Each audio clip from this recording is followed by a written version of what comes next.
أعوذ بالله من الشيطان الرجيم. بسم الله الرحمن الرحيم.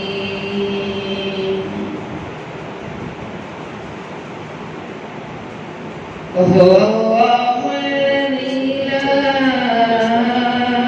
إله إلا هو عالم الغيب والشهادة هو الرحمن الرحيم.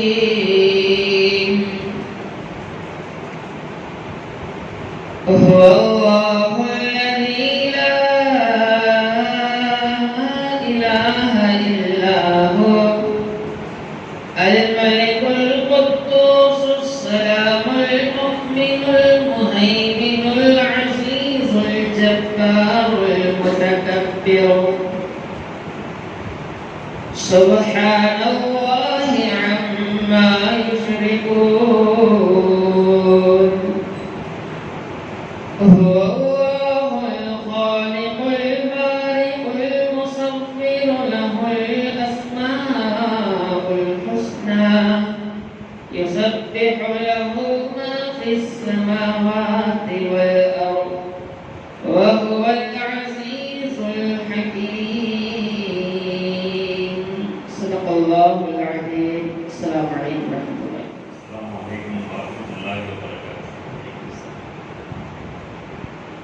الحمد لله رب العالمين والصلاة والسلام على سيد المرسلين وعلى آله وصحبه أجمعين. فقد قال الله تعالى في القرآن العظيم والفرقان المجيد: وقضى ربك ألا تعبدوا إلا إياه وبالوالدين إحسانا إما يبلغن عندك الكبر أحدهما أو كلاهما فلا تقل لهما أف ولا تنهرهما وقل لهما قولا كريما واخفض لهما جناح الذل من الرحمة وقل رب ارحمهما كما ربياني صغيرا. وقال النبي صلى الله عليه وسلم: رضا الرب في رضا الوالد وسخط الرب في سخط الوالد، كما قال عليه الصلاة والسلام. اللهم صل على سيدنا محمد وعلى آل سيدنا محمد صلاة دائمة مقبولة تؤدي بها ما حقه العظيم. اللهم صل على سيدنا محمد وعلى آل سيدنا محمد وبارك وسلم كما تحب وترضى وكما تحب وترضى. اللهم صل على سيدنا محمد وعلى آل سيدنا محمد وبارك وسلم وأنزله المقصد المقرب الذي يوم القيامة. புகழ் அனைத்தும் அல்லாஹ் ஜல்ல ஷானுஹு உரித்தானது.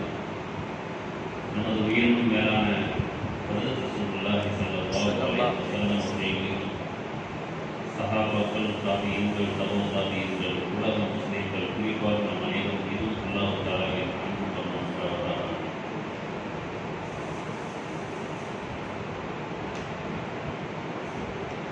கண்ணியத்திற்குரிய இந்த சிறப்பான நிகழ்ச்சியின் தலைவர், இந்த ஜும்மா பள்ளியினுடைய நிர்வாக கமிட்டியினுடைய தலைவர் ஆகிய மரியாதைக்குரிய ராஜி அவர்களே,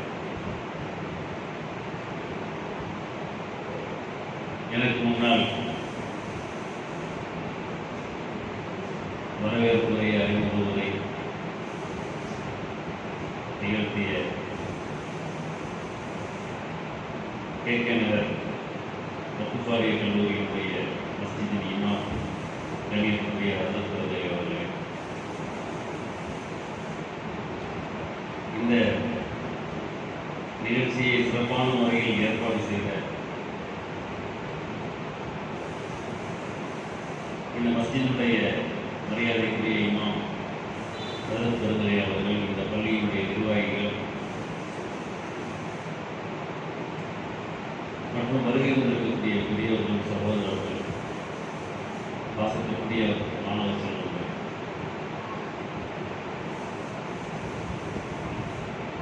எங்கள் வட்டார சபையினுடைய மரியாதைக்குரிய தலைவர் அவர்கள் மற்றும் யார் யாரெல்லாம் இந்த உரையை கேட்டுக்கொண்டிருக்கிறீர்களோ அத்தனை பேர்களுக்கும் எதை பேசப்படுகிறதோ அதன்படி அமல் செய்யக்கூடிய பாக்கியத்தை வல்ல ரஹ்மான் முதலில் எனக்கு தர வேண்டும், எல்லோருக்கும் தர வேண்டும் என்பதற்காக துவா செய்யுமாறு வேண்டிக் கொண்டு ஒரு சில விஷயங்களை தங்களின் கவனத்திற்கு கொண்டு வருகிறேன். அல்லாஹ் ஸல்லல்லாஹு சூரத்துல் இஸ்ரா பனு இஸ்ராயீலுடைய அத்தியாயத்தில் நான் ஆரம்பத்தில் ஓதிய வசனத்திலிருந்து சுமார் 25 உபதேசங்களை தொடர்ச்சியாக செய்கிறேன்.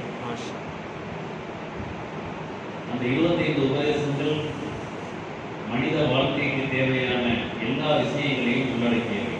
அதனுடைய சுருக்கத்தை தங்களுக்கு முன் தருகிறேன். ஏனெனில் என்னுடைய வார்த்தையில் சொல்வதை விட படைத்த ரப்புல் ஆலமீனுடைய வார்த்தையில் சொல்வது மிக பொருத்தமாக இருக்கும்.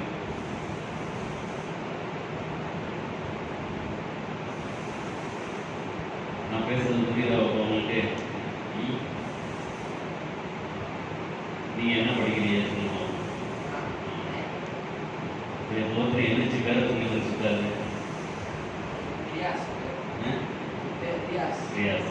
என்ன படிக்கிறீங்க?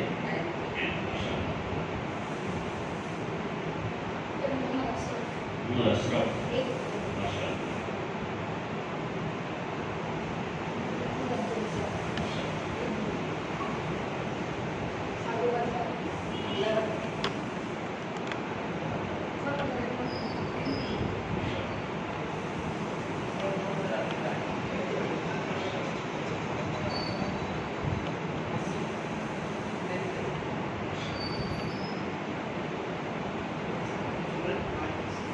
என்ன படிக்கிறீங்க? காலேஜ். என்ன படிக்கிறீங்க? காலேஜ்.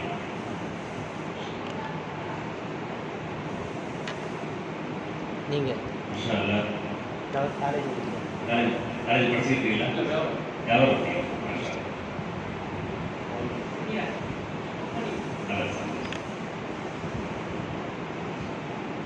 மாணவர்கள் நல்வாழ்த்துக்குரியவர்கள்.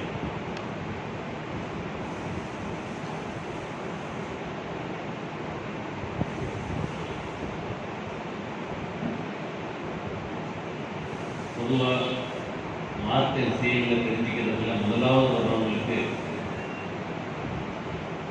அல்லாட்ட உயர்ந்த அந்தஸ்து, மிகப்பெரிய வெற்றிக்கு சொந்தக்காரர்.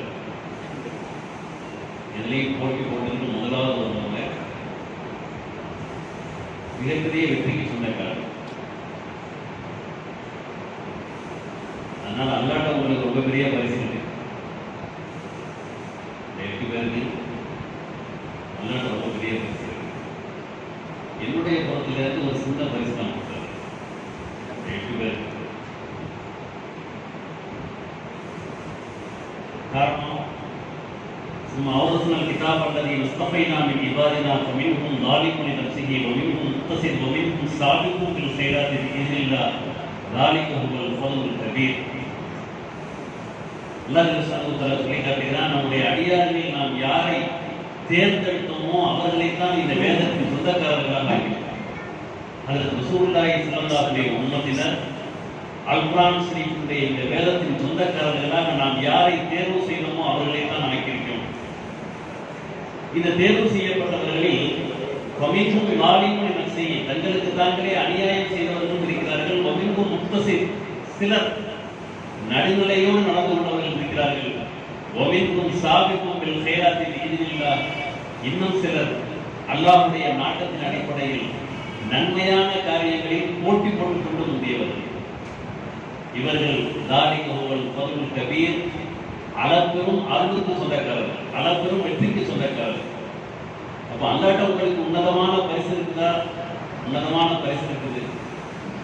என்னுடைய புறத்துல இருந்து இவங்க ஒவ்வொருத்தருக்கும் 500 ரூபாய் பரிசு. மாஷா அல்லாஹ்.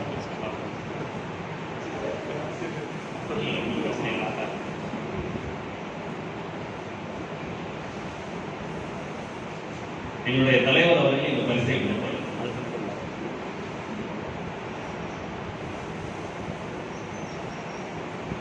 என்னுடைய ஜமாத்துல் உலமாவுடைய தலைவர் அவர்கள் இந்த பரிசை மாணவர்களுக்கு மாஷா அல்லா. சரி. நானும் படிச்சிருக்கலாம் 10th ப்ளஸ்.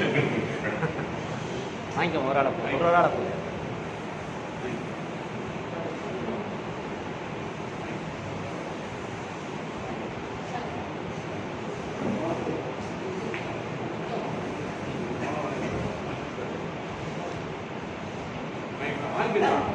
அப்போ பரிசு தான் இந்த பரிசுல என்ன செய்யணும்? இந்த பரிசை வச்சு என்ன செய்ய வேண்டியது? நல்ல நூல்களை வாங்கிக்கோங்க. என்ன நூல்களை வாங்கணும்னு சொல்லிட்டு கல்வி சம்பந்தப்பட்ட குறிப்புகள் தரக்கூடிய அதிர்த்தைகளுக்கு அவங்க சொல்லுவாங்க, உங்க வயசுக்கு என்ன மாதிரியான புத்தகங்கள் படிக்கணும், எது உங்களை வழிகாட்டணும், அதற்கு ஆலோசனை கேட்கணும். சரி, சொல்ல வர்ற விஷயங்களை உங்க கூர்ந்து கவனிங்க. நிமிர்ந்து பார்த்து கவனிச்சாதான் யாரு பேசுறாங்களோ பேசுறவங்களுடைய முகத்தை பார்த்தா விஷயங்கள் விளங்கும். நம்ம கால் மட்டும் தானே விளங்குது, புரிஞ்சுக்கிட்டு இருந்தோம், கண்ணை புத்தியில் அப்படி கேட்கணும்னா நம்மளை ஷேத்தான் வேற இடத்துக்கு கொண்டு போகும். ஆனால் முன்னாடி தான் இருப்போம். கண்ணை திறந்துக்கணும், முகத்தை பார்க்கணும். விஷயங்கள் விளங்குனுச்சுன்னா விளங்குனதனுடைய அறிகுறியும் முகத்தில் தெரியணும். விஷயம் விளங்கலைன்னா விளங்கலைன்றதும் தெரியும், அதுவும் முகத்தில் தெரியும். இது பாடம் கேட்கணும். அல்லாஹ் தஆலா சொல்லி காட்டலாம் பாருங்க. வகல்லா ரப்புக அல்லா தஅபுது இல்லா இய்யா. உங்களுடைய இரட்சகன் உங்களுக்கு கட்டாய விதியாக ஆக்கியிருக்கிறான், அவனை தவிர நீங்கள் வேறு யாரையும் வணங்க வேண்டாம் என்பதால் நம்முடைய வணக்கம் இன்ன ஸலாத்தி வ நுஸ்கி வ மஹ்யாய வ மமாத்தி லில்லாஹி ரப்பில் ஆலமீன். என்னுடைய தொழுகை, என்னுடைய இன்ன பிற கிரிகைகள், என்னுடைய வாழ்க்கை, என்னுடைய மரணம் யாவும் அல்லாஹ்விற்கு மட்டுமே சொந்தமானது. நான் எதை செய்தாலும் அல்லாஹ்வுடைய பொருத்தத்திற்காக மட்டுமே செய்வேன். فمن كان يرجو لقاء ربه فليعمل عملا صالحا ولا يشرك بعبادة ربه أحدا. யார் அல்லாஹ்வுடைய பொருத்தத்தை ஆதரவு வைக்கிறார்களோ அவர்கள் தாங்கள் செய்யக்கூடிய நல்ல காரியங்களில் யாரையும் கூட்டாக ஆக்கக்கூடாது. முதலாவது நம்ம செய்யற எந்த அமலாக இருந்தாலும் சரிதான் அல்லாஹ்வுடைய பொருத்தத்தை பெறுவது மட்டும்தான் நோக்கமாக இருக்க வேண்டும். மன் ஸல்லா இலைஹி ஃபகத் அஷ்ரக். பிறர் பார்ப்பதற்காக தொழுதால் அவர்களும் இணை கற்பிக்கிறவர்கள். நம்ம தொழுகிறோம், யாருக்காக தொழுகிறோம்? அல்லாஹ்வுக்காக தொழுகிறோம். அல்லாஹ்வுக்காக தொழுதா அல்லாஹ் நன்மை எதிர்பார்க்கிறோம், அல்லாஹ் நமக்கு நன்மையை தருவான். பிறர் பார்ப்பதற்காக தொழுதால் நீங்க யாருக்காக வேண்டி தொழுதீங்களோ அவர்கிட்டயே போய் நன்மையை வாங்கிக்கணும்னு அல்லாஹ் தான் நம்முடைய முகத்துல தூக்கிடும். சொல்லப்போனால் அதற்கு இணை கற்பித்தல் என்ற வார்த்தையை ஹஜ்ரத் ரசூலுல்லாஹி ஸல்லல்லாஹு அலைஹி வஸல்லம் பயன்படுத்துகிறார்கள். அல்லாஹ்வும் அப்படி சொல்கிறான். வலா யுஷ்ரிகு பிஇபாதத்தி ரப்பிஹி அஹதா. தன்னுடைய இரட்சகனுடைய வணக்கத்தில் யாரையும் இணையாக ஆக்காது. அப்படியானால் தொழுவது என்பது அல்லாஹ்விற்காக, நோன்பு வைப்பது அல்லாஹ்விற்காக, நாம் செய்யக்கூடிய எந்த நன்மையான காரியங்களை செய்வதும் அல்லாஹ்வுடைய பொருத்தத்தை பெறுவதற்காக மட்டுமே இருக்க வேண்டும். ஆக அல்லாஹ் சொல்ற முதலாவது உபதேசம் வகல்லா ரப்புக அல்லா தஅபுது இல்லா இய்யா. உங்களுடைய எந்த வணக்கங்களாக இருந்தாலும் அல்லாஹ்வுடைய பொருத்தத்தை பெறுவதற்காக அல்லாஹ்விற்காக மட்டுமே இருக்க வேண்டும். அவனை தவிர வேறு யாரையும் நீங்கள் வணங்கக்கூடாது. முதல் விஷயம் புரிஞ்சாப்ப எல்லாத்துக்கும் புரிஞ்சா? அடுத்து இரண்டாவது வபில் வாலிதைனி இஹ்சானா. உங்களை பெற்றெடுத்த பெற்றோர்கள் இந்த உலகத்துக்கு வர்றதுக்கு அவங்கதான் காரணமாக, அவர்களுக்கு நீங்கள் உபகாரம் புரியுங்கள். உங்களால எந்த அளவுக்கு முடியுமோ அவர்களுக்கு நீங்கள் உபகாரம் செய்யுங்கள். நீங்க பச்சை பிள்ளையா இருக்கும்போது உங்களுக்கு எல்லா வகையான வளர்க்கறதுக்கு என்னென்ன செஞ்சு அர்ப்பணிச்சாங்களோ எல்லா வகையிலையும் அர்ப்பணிச்சாங்க அந்த பெற்றோர்கள். இப்ப நீங்க வளர்ந்தீங்க, இப்ப நீங்க என்ன செய்ய வேண்டியது? இதற்கு மேலும் உங்களுடைய சுய காரியங்களை கூட அவர்களை எதிர்பார்த்திருக்க கூடாது. உங்களுடைய ட்ரெஸ்ஸை நீங்க தான் துவைக்கணும். அதோட முதல்ல அது செஞ்சாலே பெரிய உபகாரம் தான். ஏன்னா அவங்களுக்கு வேலை செய்யாம அங்க இல்லை. அடுத்து அவர்களுக்கும் சேர்த்து நீங்கள் உபகாரம் செய்யணும். அவங்க ட்ரெஸ்ஸை துவைச்சி குளிஞ்சு போட்டு வச்சிருக்காங்க, நீங்க காயப்போம். காஞ்ச ட்ரெஸ்ஸை எடுத்து மடிச்சு வைக்கணும். வீட்டில் உள்ள ஒவ்வொரு பொருட்களையும் முறையாக கூட்ட வேண்டிய சுத்தம் பண்ண வேண்டிய சூழ்நிலை வருது. நீங்க செய்யுது, உங்களுடைய அம்மாவை செய்ய விட்டு பார்த்துட்டு இருக்கு. ஏன்னா உங்களுக்கு அந்த வயசு வந்துச்சு. எல்லாம் என்ன சொல்றான்? உங்கள் வாலிதைனி இஹ்சானா. உங்களுடைய பெற்றோர்களுக்கு நீங்கள் உபகாரம் செய்யுங்கள். ஃபர்ஸ்ட் ஹிதமத்தில் முதலாவது சொல்லுவாங்க, நமக்கு செய்யறது நமக்கு நம்ம செஞ்சுட்டாலே போதுமானது, அது பெரிய ஹிதமத். அடுத்தவங்கள்ட்ட வேலை வாங்காம இருக்கு. இந்த மஜ்லிஸுக்கு பிறகு நீங்க தான் உங்க அம்மா அத்தாவுக்கு பணிவிடை செய்யறது தவிர உங்களுடைய வேலைகளை, உங்களுடைய புத்தகங்கள் அங்கிட்டு கிடக்குது, அதை உங்க அம்மா எடுத்து வைக்கணும்னு எதிர்பார்க்குது. இனிமே நீங்க உங்களுடைய புத்தகங்களை நீங்களே கரெக்டா பராமரிக்கணும்.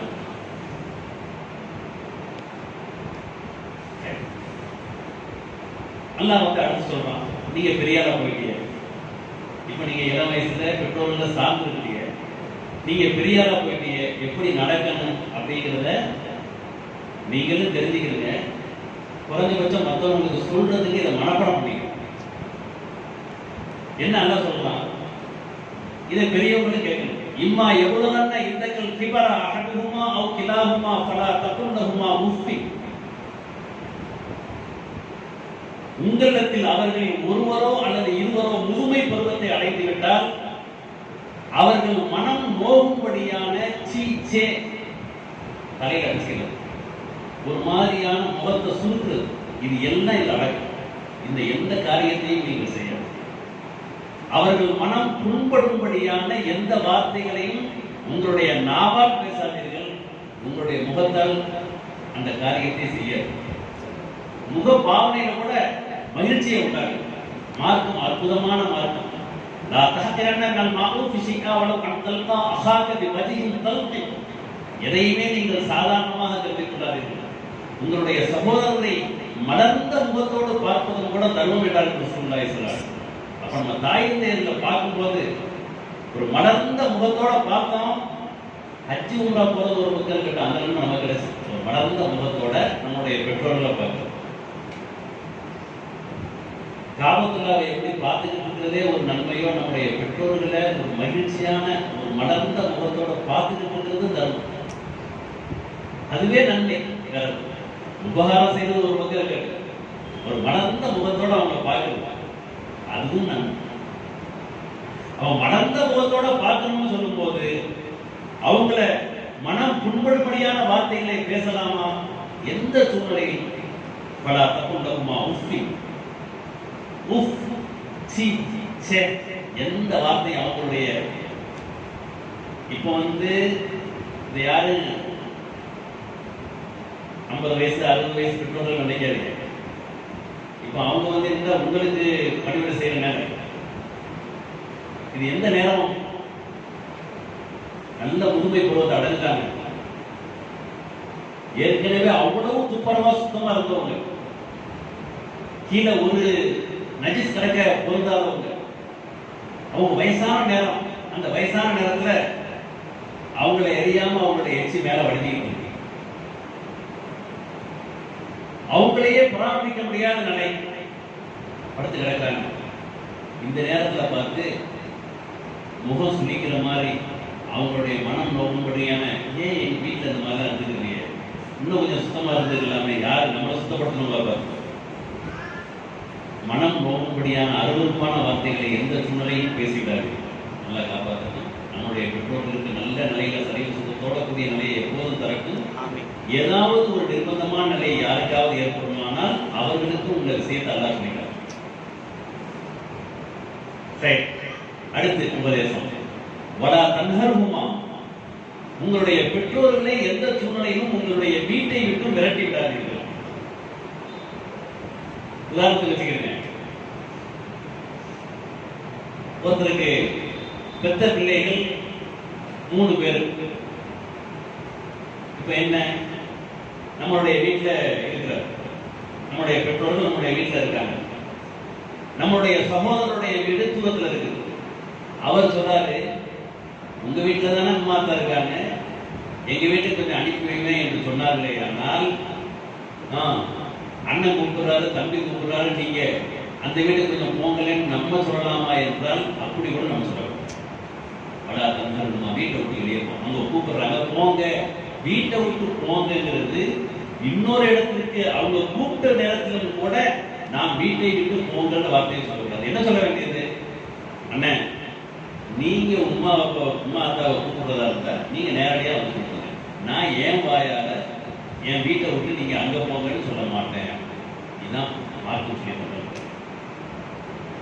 அப்போ இன்னொரு இடத்துல அடைக்கலம் கொடுப்பதற்கு வரவேற்பதற்கு தயாராக இருக்கும் போதே வீட்டை விட்டு வெளியே போங்கன்னு சொல்லக்கூடாதுன்றா, எந்த வகையான வாய்ப்பும் இல்லாத நேரத்தில் இவர் ஒரே பிள்ளைன்னு சொல்லி கண்ணும் கருத்துமாக வளர்த்த நேரத்துல இவங்க கல்யாணம் முடிச்சு மனைவி வந்துட்டாங்க, என்னால அவங்களுக்கு சேர்த்து பராமரிக்க முடியாது, எங்கேயாவது நீங்க கொண்டு போய் விட்டுருங்கன்னு சொன்னால் இது எவ்வளவு பெரிய ஆபத்தான விஷயம், பரிதாபமான விஷயம், மார்க்கம் கண்டிக்கத்தக்க விஷயம் என்பதை இந்த இடத்துல கவனத்தில் கொள்ள வேண்டிய விஷயம்.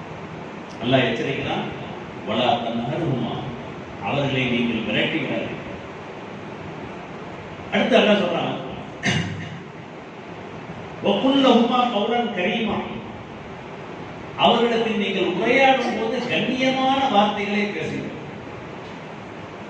தாயத்தில ஒருமையை கூப்பிடுங்கள், வா போ, மரியாதையான வாசனமாக, அவர்களை கண்ணியப்படுத்தும் வாசனமாக, உயர்ந்த வார்த்தைகளை சொல்லி அவர்களை அழைக்க வேண்டும். அவங்க கூப்பிட்டா ரொம்ப மரியாதையா பதில் சொல்லணும், முகத்தை முடிச்ச மாதிரி பதில் சொல்லக்கூடாது. அவங்களிடத்தில் உரையாடக்கூடிய விதம் மிகுந்த கண்ணியமான விதமாக இருக்க வேண்டும். இது அல்லாஹ் சொல்லி தர்றான். வகுல் லஹுமா கௌலன் கரீமா, அவரிடத்தில் நீங்கள் உரையாடும் பொழுது கண்ணியமான வார்த்தைகளை கொண்டு நீங்கள் உரையாடும். அடுத்து அல்லாஹ் சொல்றான், நீங்க பெரிய ஆளா போயிட்டிய, உங்களுக்கு பெரிய அந்தஸ்து இருந்துச்சு, ஒரு இடத்துல கலெக்டரா போயிட்டிய அல்லது பெரிய அதிகாரியா போயிட்டிய,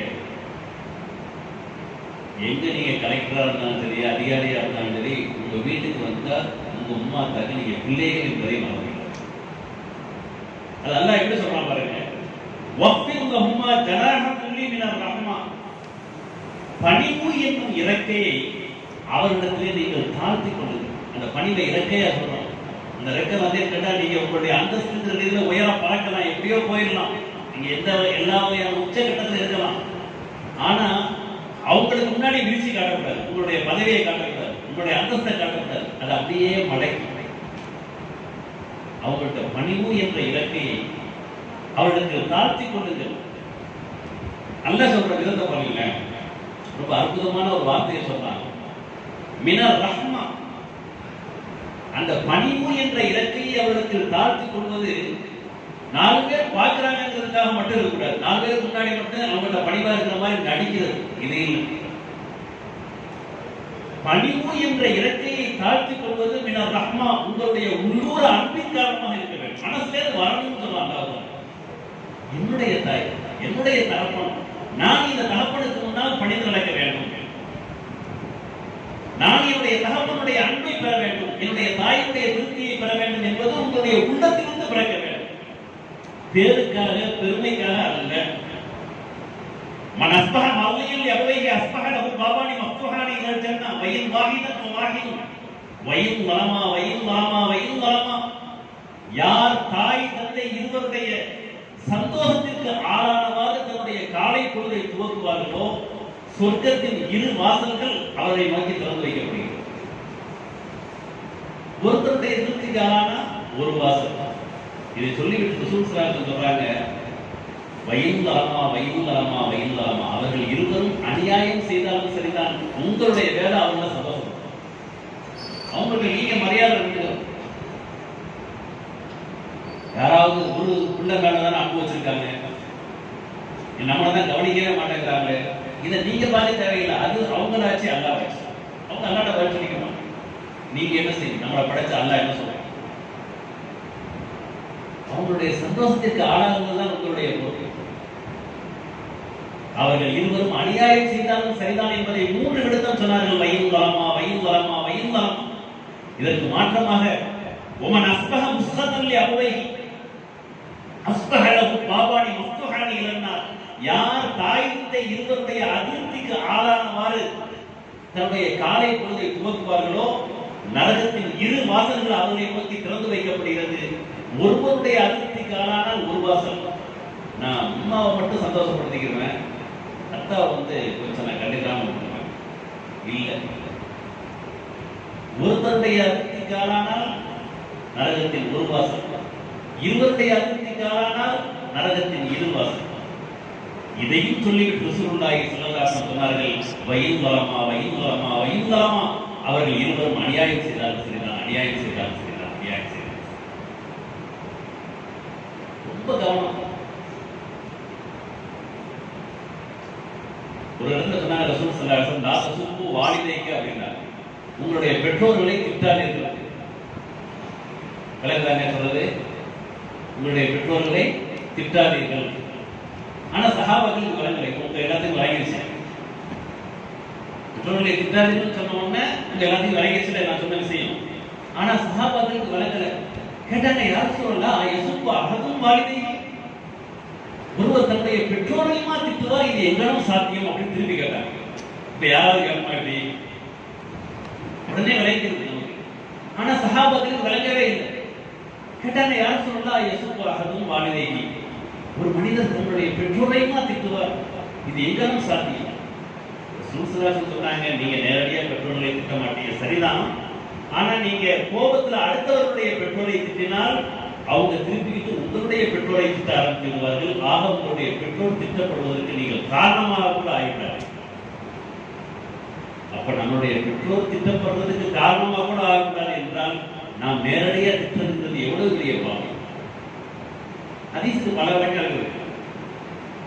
நம்முடைய நடத்தை நம்முடைய பெற்றோர்களை சொல்லி இன்னாருடைய மகன் தானா என்று கண்ணியப்படுத்தும் விதமாக இருக்க வேண்டும். நம்முடைய நடத்தை நம்முடைய பெற்றோரை சொல்லி இவன் மோனான் என்று நம்முடைய பெற்றோரையும் கேவலமாக நினைக்கக்கூடிய சூழ்நிலையை ஏற்படுத்துகிறார்கள் என்றும் இந்த ஹதீஸுக்கு விளக்கப்படுகிறது. ஆக பெற்றோருடைய விஷயத்துல ரொம்ப கவனமா இருக்கணும். அது இஹ்லாஸோட இருக்கணும். ஏன்னா ரஹ்மா உள்ளூர் அன்பின் காரணமாக இருக்க வேண்டும். சரி, பெற்றோர்கள் இந்த உலகத்தை விட்டு மறைஞ்சு போயிட்டாங்க.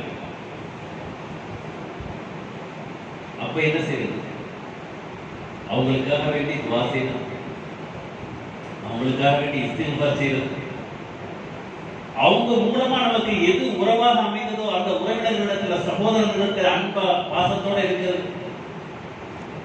பெற்றோர்களுடைய நண்பர்களுக்கும் சேர்த்து உபகாரம் செய்யும். இது எவ்வளவு பெரிய விஷயம். பெற்றோருக்கு உபகாரம் செய்யறதுன்னு ஒண்ணு. இப்ப நம்மளுடைய வீட்டுல நல்லா வீட்டு பெரிய ஆளா போயிட்டிய, நல்லா வீடு கட்டிய, எல்லாம் செய்ய.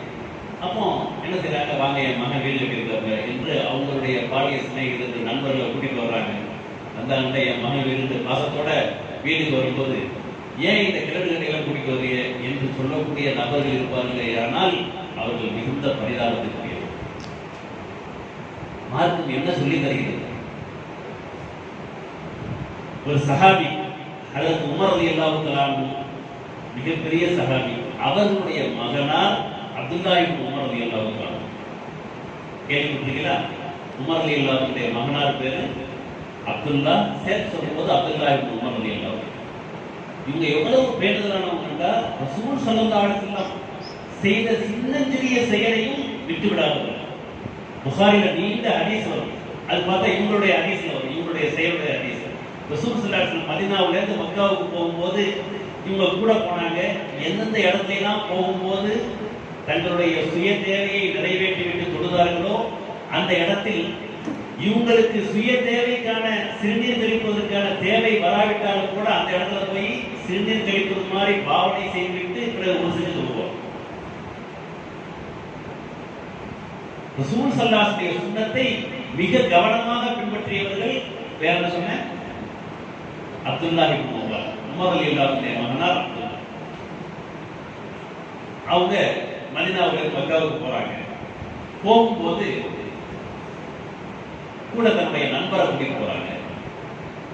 தான் போறதுக்கு ஒரு வாகனம், மேல் மிச்சமா வாகனம் தான் என்ன, அப்போ உள்ளதுல ஒட்டகம் இருக்கு, குதிரை இருக்கு, கோவேரி கழுதை இருக்கு, இந்த மாதிரி இருக்கு. இந்த வாகனத்தோட இன்னொரு மேல் மிச்சமான ஒரு கோவேரி கழுதையும் சேர்த்து, நான் போன வாகனத்தோட மேல் மிச்சமா இன்னொரு ஒரு கழுதையும் கோவேரி கழுதையும் சேர்த்து கொண்டு போறாங்க. இப்போ போய்கொண்டே இருக்கும்போது ஒரு நடுப்பகுதியில தூரத்தில் ஒரு மனிதரை பார்க்கிறார்கள். அந்த மனிதரை பார்த்த உடனே கொஞ்ச நேரம் கூர்ந்து பார்க்குறாங்க. தம்பி இங்கே வாங்கன்னு கூப்பிடுறாங்க. நல்லா கவனிக்கிறாங்க. இங்கே வாங்கன்னு கூப்பிடுறாங்க. அவர் பக்கத்தில் வர்றாரு.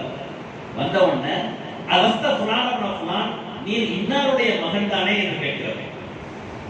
உடனே அவர் சொல்றார், ஆம் நான் இவருடைய மகன் தான் என்று சொல்லியிருக்கிறேன். உடனே அந்த அவங்களுடைய மகன் சொன்ன உடனே தான் தலையிலே அணிந்திருந்த தலைப்பாகையை அவருக்கு அப்படியே தூக்கி வச்சு அவருக்கு அணிவிக்கிறார். அதற்கடுத்து தாம் மேற்சமாக கொண்டு வந்த வாகனத்தை கடைப்படைத்து விட்டால் வாகனத்தை மாற்றுவதற்காக மேற்சமாக கொண்டு வந்த வாகனத்தை அந்த கோவிலை கருதை எப்படி அவர் கொடுக்கிறார். அவர் சந்தோஷமா வாங்கிட்டு போறார். அவர் பக்கத்தில் இருந்த நண்பர் கேட்கிறார், இப்னு உமர் அவர்களே, இந்த ஆராபியில் இந்த எல்லாத்தில் எசீர் அவரோ கிராமவாசி, சொற்ப அன்பளிப்பை கொடுத்தாலே அவருக்கு அளவுடந்த சந்தோஷம். ஆனா இவ்வளவு பெரிய உயர்வான அன்பளிப்பை தாங்கள் கொடுக்கிறீர்களே ஏன் என்று கேட்கும் போது அப்போது ஹஜ்ரத் அப்துல்லாஹ் இப்னு உமர் ரலியல்லாஹு அன்ஹு சொல்கிறார்கள், சமயத்து நபிய ஸல்லல்லாஹு அலைஹி வஸல்லம் யகூல் இன்ன மின் அபர் என்பது சிலத்து ரஜுலி அஹ்ல உத்தி அபி. நான் ஹஜ்ரத் ரசூலுல்லாஹி ஸல்லல்லாஹு அலைஹி வஸல்லம் சொல்ல கேட்டிருக்கிறேன், நன்மையின் மேலான நன்மை தன்னுடைய தந்தையின் நண்பர்களுக்கும் சேர்த்து தந்தையுடைய பிரியத்திற்குரியவர்களுக்கும் சேர்த்து உபகாரம் செய்வதற்கிறது அல்லவா, அது நன்மையில் மேலான நன்மை என்று ஹஜ்ரத் ரசூலுல்லாஹி ஸல்லல்லாஹு அலைஹி வஸல்லம் சொல்ல கேட்டிருக்கிறேன். கவனிக்கிறோம். இந்த மனிதர் இருக்கிறார் அல்லவா, இந்த மனிதருடைய தந்தை என்னுடைய தந்தை ஹஜ்ரத் உமர் ரலியல்லாஹு அன்ஹு மிக நெருக்கமானவர். எனவே நான் இவருக்கு இந்த உபகாரம் செய்தேன் என்று சொன்னார். இப்ப யாருக்கு உபகாரம் செஞ்சிருக்காங்க? தந்தையினுடைய நண்பருக்கா?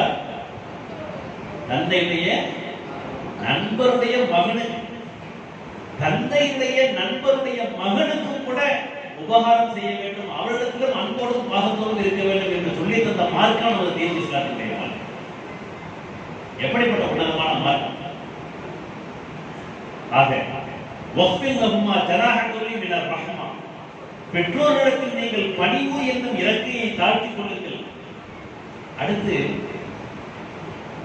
நம்மளால எவ்வளவு உபகாரம் செய்ய முடியும்? மிஞ்சி மிஞ்சி போன அவங்களுடைய உபகாரத்துக்கு முன்னால் நம்முடைய உபகாரம் ஒன்றுமே இல்லை. அப்ப நம்ம என்ன செய்ய வேண்டியது? முடிஞ்ச அளவு உபகாரம் செஞ்சு முடிச்சதுக்கு பிறகு ரப்பிடத்தில் பிரார்த்திக்க வேண்டும். எப்படி பிரார்த்திப்பது? வஃபுர் ரப்பிர்ஹம்ஹுமா கமா ரப்பயானி ஸகீரா, என்னுடைய இரட்சகனே, அவர்கள் சிறு பிள்ளையாக இருக்கும் போது எப்படி எங்களை பாதுகாத்து வளர்த்தார்களோ அதற்கு பகரமாக நீர் அவர்களுக்கு எல்லா வகையான அருளும் புரிவாயாக என்று துவா செய்ய வேண்டும். இந்த துவா யாருக்கு மனப்பாடம்? ரப்பிர்ஹம்ஹுமா கமா ரப்பயானி ஸகீரா. யாருக்கு மனப்பாடம்? சொல்லுங்க. சொல்லுங்க.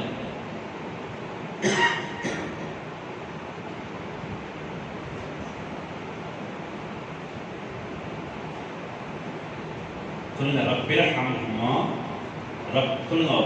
ரப்பிர்ஹம்ஹுமா கமா ரப்பயானி ஸகீரா. ரப்பிர்ஹம்ஹுமா கமா ரப்பயானி ஸகீரா. ரப்பிர்ஹம்ஹுமா கமா ரப்பயானி ஸகீரா. யா அல்லாஹ், நாங்கள் சிறுவர்களாக இருக்கும்போது எப்படி எங்களை பராமரித்து வளர்த்தார்களோ அதற்கு பகரமாக அவர்கள் மீது உனது அருளை புரிவாயாக. அறங்களையும் மனப்பாடம் பண்ணிக்கிறது. இது எதில் வருது?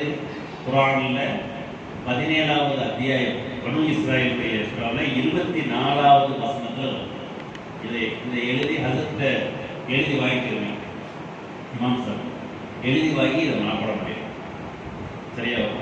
மனப்பாடம் பண்றது மட்டும் இல்லாம இதை நீங்க அப்படியே ஓதிக்கிறது போதும். அடுத்து சொல்றாங்க, நீங்கள் மனசுக்கு தானே சமயத்துல அவங்களுடைய பெற்றோர்கள் வயது முதிர்ந்தவர்கள் அவங்களுடைய எதிர்பார்ப்பு கூடுதலாகும் பொழுது உங்களால் அவருடைய எதிர்பார்ப்பை நிறைவேற்ற முடியாம நீங்க தவிக்கிறீங்க. ஒரு பக்கம் நீங்க பெரிய வேலை செய்யற இடத்துல உள்ள பிரச்சனை, அடுத்த பக்கம் பெற்றோர்களுக்கு செய்ய வேண்டிய கடமைகள் அதை முழுமையா செய்ய முடியாத ஒரு நிலை, இன்னொரு பக்கம் குடும்பத்தினுடைய இவருடைய மனைவி மக்களுடைய பிரச்சனைகள், இது எல்லாம் சேர்ந்து சுத்தி நிற்கும் போது தன்னுடைய தாய் தகவலுக்கு முழுமையா பணிவிட செய்ய முடியாத ஒரு நிலை. இது அல்லாஹ் சொல்லி காட்டுறாங்க. நீங்க முழுமையான முறையில உபகாரம் செய்யணும்னு நீங்க நினைச்சிருக்கிறீங்க, ஆனா உங்களால் நிர்பந்த சூழ்நிலையில் அதில் முழுமைப்படுத்த முடியாமல் போய்விட்டால் ரப்புக்கும் ஆழமுல் மாஃபி நுஃபூசிக்கும், உங்களுடைய உள்ளத்திலே என்ன ஏற்றுதல் இருந்ததோ அவைகளை எல்லாம் அல்லாஹ் அறிந்தவனாக இருக்கிறான். சரி, நீ என்ன செய்ய முக்கியமான உங்களுடைய பணிக்கு போற நேரத்தில் பார்த்து உங்களுடைய பெற்றோர்கள் அவங்க அன்பின் காரணமாக திரும்ப திரும்ப ஒரு விஷயத்தை கேட்கிறாங்க, அவங்களால் அவங்கள்ட்ட நின்று நிதானமா பதில் சொல்ல முடியல, ஆனா உங்களுடைய நோக்கம் நல்லா இருக்கு. இந்த குணு சாலிஹீன இன்னமும் காணில் அவ்வாபின வஃபூரா, நீங்க அந்நேரம் பார்த்து என்ன செஞ்சிருந்தீங்க, ஏதோ அந்த நேரத்தில் இருந்த மனக்கட்டத்தில் சில வார்த்தைகளை வெளிப்படுத்தி விடுகிறீர்கள். சரி, நான் பிறகு பேசணுமா, பிறகு சொல்லணுமா என்று அவரிடத்திலே முறையற்ற பதிலாக, இது கூட முறையற்ற பதில் தான், இப்படிப்பட்ட பதில் சொல்லிவிட்டீர்களே ஆனால், ஆனா உள்ளத்துல ஆகா நம்ம சொல்லிட்டோமே அப்படிங்கிற நம்ம திருத்திரணும், இதுக்கு பிறகு அவங்களுக்கும் கொஞ்சம் நேரம் ஒதுக்கணும் என்று நினைத்து திருந்தி வந்தோமே ஆனால் திருந்தி வரக்கூடிய நபர்களை, உள்ளத்தால் திருந்துவர்களை அல்லாஹ் மன்னிப்பு போனான் இருக்கிறார். இதுல எல்லா விஷயமும் உள்ளடக்கும். எப்படியாவது எப்போதாவது ஒரு தடவை தன்னுடைய பெற்றோரிடத்தில் மாற்றமாக நடந்தாலும் கூட அந்த நேரத்தில் உடனே சுதாரித்துக் கொண்டு, ஆகா பெற்றோருக்கு நாம் இப்படி செய்யக்கூடாதே, மாற்றமாக நடக்கக்கூடாதே என்பதாக வருந்தி அவர்களிடத்திலே மன்னிப்பு கேட்டு திருந்தி வந்தால் அல்லாஹ் தஆலா அவர்களையும் மன்னிக்கக்கூடியவர்களாக ஆக்கி அல்லாஹ்வும் மன்னிக்கக்கூடியவனாக ஆக்கி. ஏன்னா உள்ளத்தை மாத்திரமே அவன் இன்ன குருவ பனி ஆதம் பைன இஸ்ராயீல் மின் அஸாபி ரஹ்மான் கல்பி வாஹிதி கல்லிபுஹா கைஃப யஷா. ஆதமுடைய மக்களுடைய அத்தனை பேருடைய உள்ளங்களும் ரஹ்மானுடைய இரு விரல்களுக்கு மத்தியில் ஓர்லத்தை போன்றிருக்கிறது, நாடிய விதமாக இங்கும் அங்குமாக திருப்புகிறார்.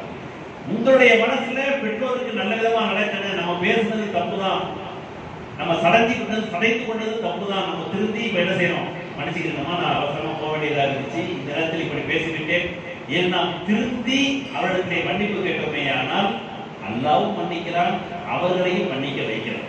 இது அல்லாஹ்வுடைய இது எல்லாம் பெற்றோருடைய விஷயமாக அல்லாஹ் சொல்லி வர விஷயம். அடுத்தது வாதிதல் குர்பா ஹக்கம், உறவினர்களுக்கு அவர்களுக்கு உரிய உரிமைகளை கடமைகளை நீங்கள் நிறைவேற்றுங்கள். உங்களுடைய சம்பாத்தியம் அது உங்களுக்கு மட்டும் உள்ளது அல்ல, உங்களுடைய உறவு முறைகளுக்கும் சேர்த்து உள்ளதுதான். அல்லாஹ் யார் யாருக்கு எப்படி ரிஸ்க் கொடுப்பானே தெரியாது. ஒருத்தருக்கு அல்லாஹ் ரிஸ்க் கொடுக்கிறான், இன்னொருத்தருக்கு அல்லாஹ் குறைச்சு கொடுக்கிறான். இது அல்லாஹ்வுடைய ஏற்பாடு. சிலரை கொண்டு சிலரை வேலை வாங்குவதற்காக அல்லாஹ் செய்கின்ற ஏற்பாடு. எல்லாரும் ஒரே மாதிரியா பணக்காரங்களாவே ஆகிட்டா இந்த உலகம் நடக்கிறது. உலகம் நடக்கிறதுக்காக சிலரை செல்வந்தர்களாக ஆக்கலாம், சிலரை வேலையாட்களாக ஆக்குகிறான். வேலை வாங்குவதற்காக அல்லாஹ் செய்த ஏற்பாடு. சரி, யாருக்கு காசு பணங்கள் நிறைவேறிக்கிறதோ அவர்களுடைய பொறுப்பு என்ன? வாதிதல் குர்பா ஹக்கா, நம்முடைய தந்தை வழி உறவுமுறைகள் யார், தாய் வழி உறவுமுறைகள் யார், அந்த உறவுமுறைகளை எல்லாம் பேணி அவர்களுக்குள்ள கடமைகளை நிறைவேற்றிவிடுவது. அவங்களுக்குள்ள நம்மளுடைய காசை அவங்களுக்கு செலவழிக்கணும், நம்மளுடைய உடல் உழைப்பை அவங்களுக்காக வேண்டி பயன்படுத்தணும், உறவு முறைகளை பேணி பாதிக்கணும். நம்முடைய தாய் மாமாவுக்கு ஒரு அந்தஸ்து இருக்கு. நம்முடைய சகோதரர்கள் மூத்த சகோதரர் ஹக்கு கபீரில் யஸ்மதி அலா சகீரின் ஹக்கில் வாலிதி அலா வலதி, தகப்பனுடைய அந்தஸ்து. அதில் சொன்னாங்கல்ல அறிமுக உரையில ஆசிரியத்தை எப்படி நடந்துக்கிறதுன்னு சொன்னாங்க. தகப்பன்கிறது யார் யாருன்னு சொல்றது, அல்லாஹு சலாசத்தும் உன் வலதக் உமன் ஜப்பதக் உமன் அல்லமக்.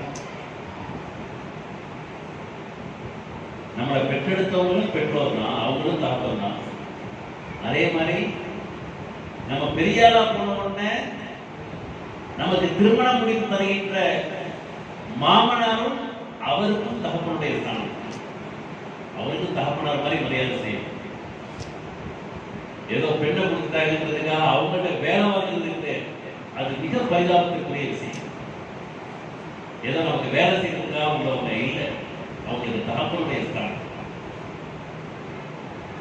ஒமன் சப்பஜெக்ட் ஒமன் அல்லமக், யார் உங்களுக்கு கல்வி ஞானத்தை கற்றுக் கொடுக்கிறார்களோ ஆசிரியர்கள், அவர்களுக்கு தகப்பனுடைய ஸ்தானம்.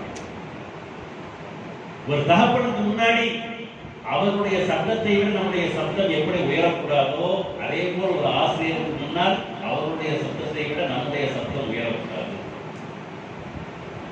தகப்பனுக்கு எப்படி பணிவிடை செய்வது நம்முடைய பொறுப்போ அதே போல் நம்முடைய ஆசிரியருக்கும் பணிவிடை செய்வது பொறுப்பு. பணிவிடை செய்வது ஒரு பக்கம் இருக்கு, அவங்களையே கேளிக்கைகள் செய்து அவருடைய மன வருத்தத்திற்கு ஆளானால் அல்லாஹ்வுடைய கோபத்திற்கு ஆளாகும். யாரையோ ஒருத்தரை, சம்பந்தமில்லாத வேற ஒருத்தரை அவர் உள்ளமானவர் என்று சைக்கிளை செய்தாலே மிகப்பெரிய பாவம். உள்ளமா இருக்கிறவர் உள்ளமானவர் சொல்றது கூட பாவம். இது அல்லாஹ்வுடைய படைப்பு. அல்லாஹ் ஒருத்தர் உயரமாக இருக்கிறார், சிலர் உள்ளமாக ஆக்கியிருக்கிறார். உருவத்தை வைத்து கேள்வி செய்வதற்கு நமக்கு என்ன இருக்கிறது? யா அய்யுஹல்லதீன ஆமனூ லா யஸ்கர் கௌமுன் மின் கௌமின் அஸா அன் யகூனு கைரன் மின்ஹும் வலா நிசாஉன் மின் நிசாஇன் அஸா அன் யகூன கைரன் மின்ஹும். அல்லாஹ் ஒரு இடத்துல இப்படி சொல்கிறான், யாரும் யாரையும் பார்த்து பரிகாசம் செய்யாதீங்க. நீங்க என்ன நினைச்சுக்கிட்டீங்க? அவங்கள பார்த்து பரிகாசம் செஞ்சீங்கன்னா அந்த விஷயத்துல நீங்க உயர்வானவர்கள் நினைச்சுக்கிட்டீங்களா? எச்சரிக்கை எச்சரிக்கை.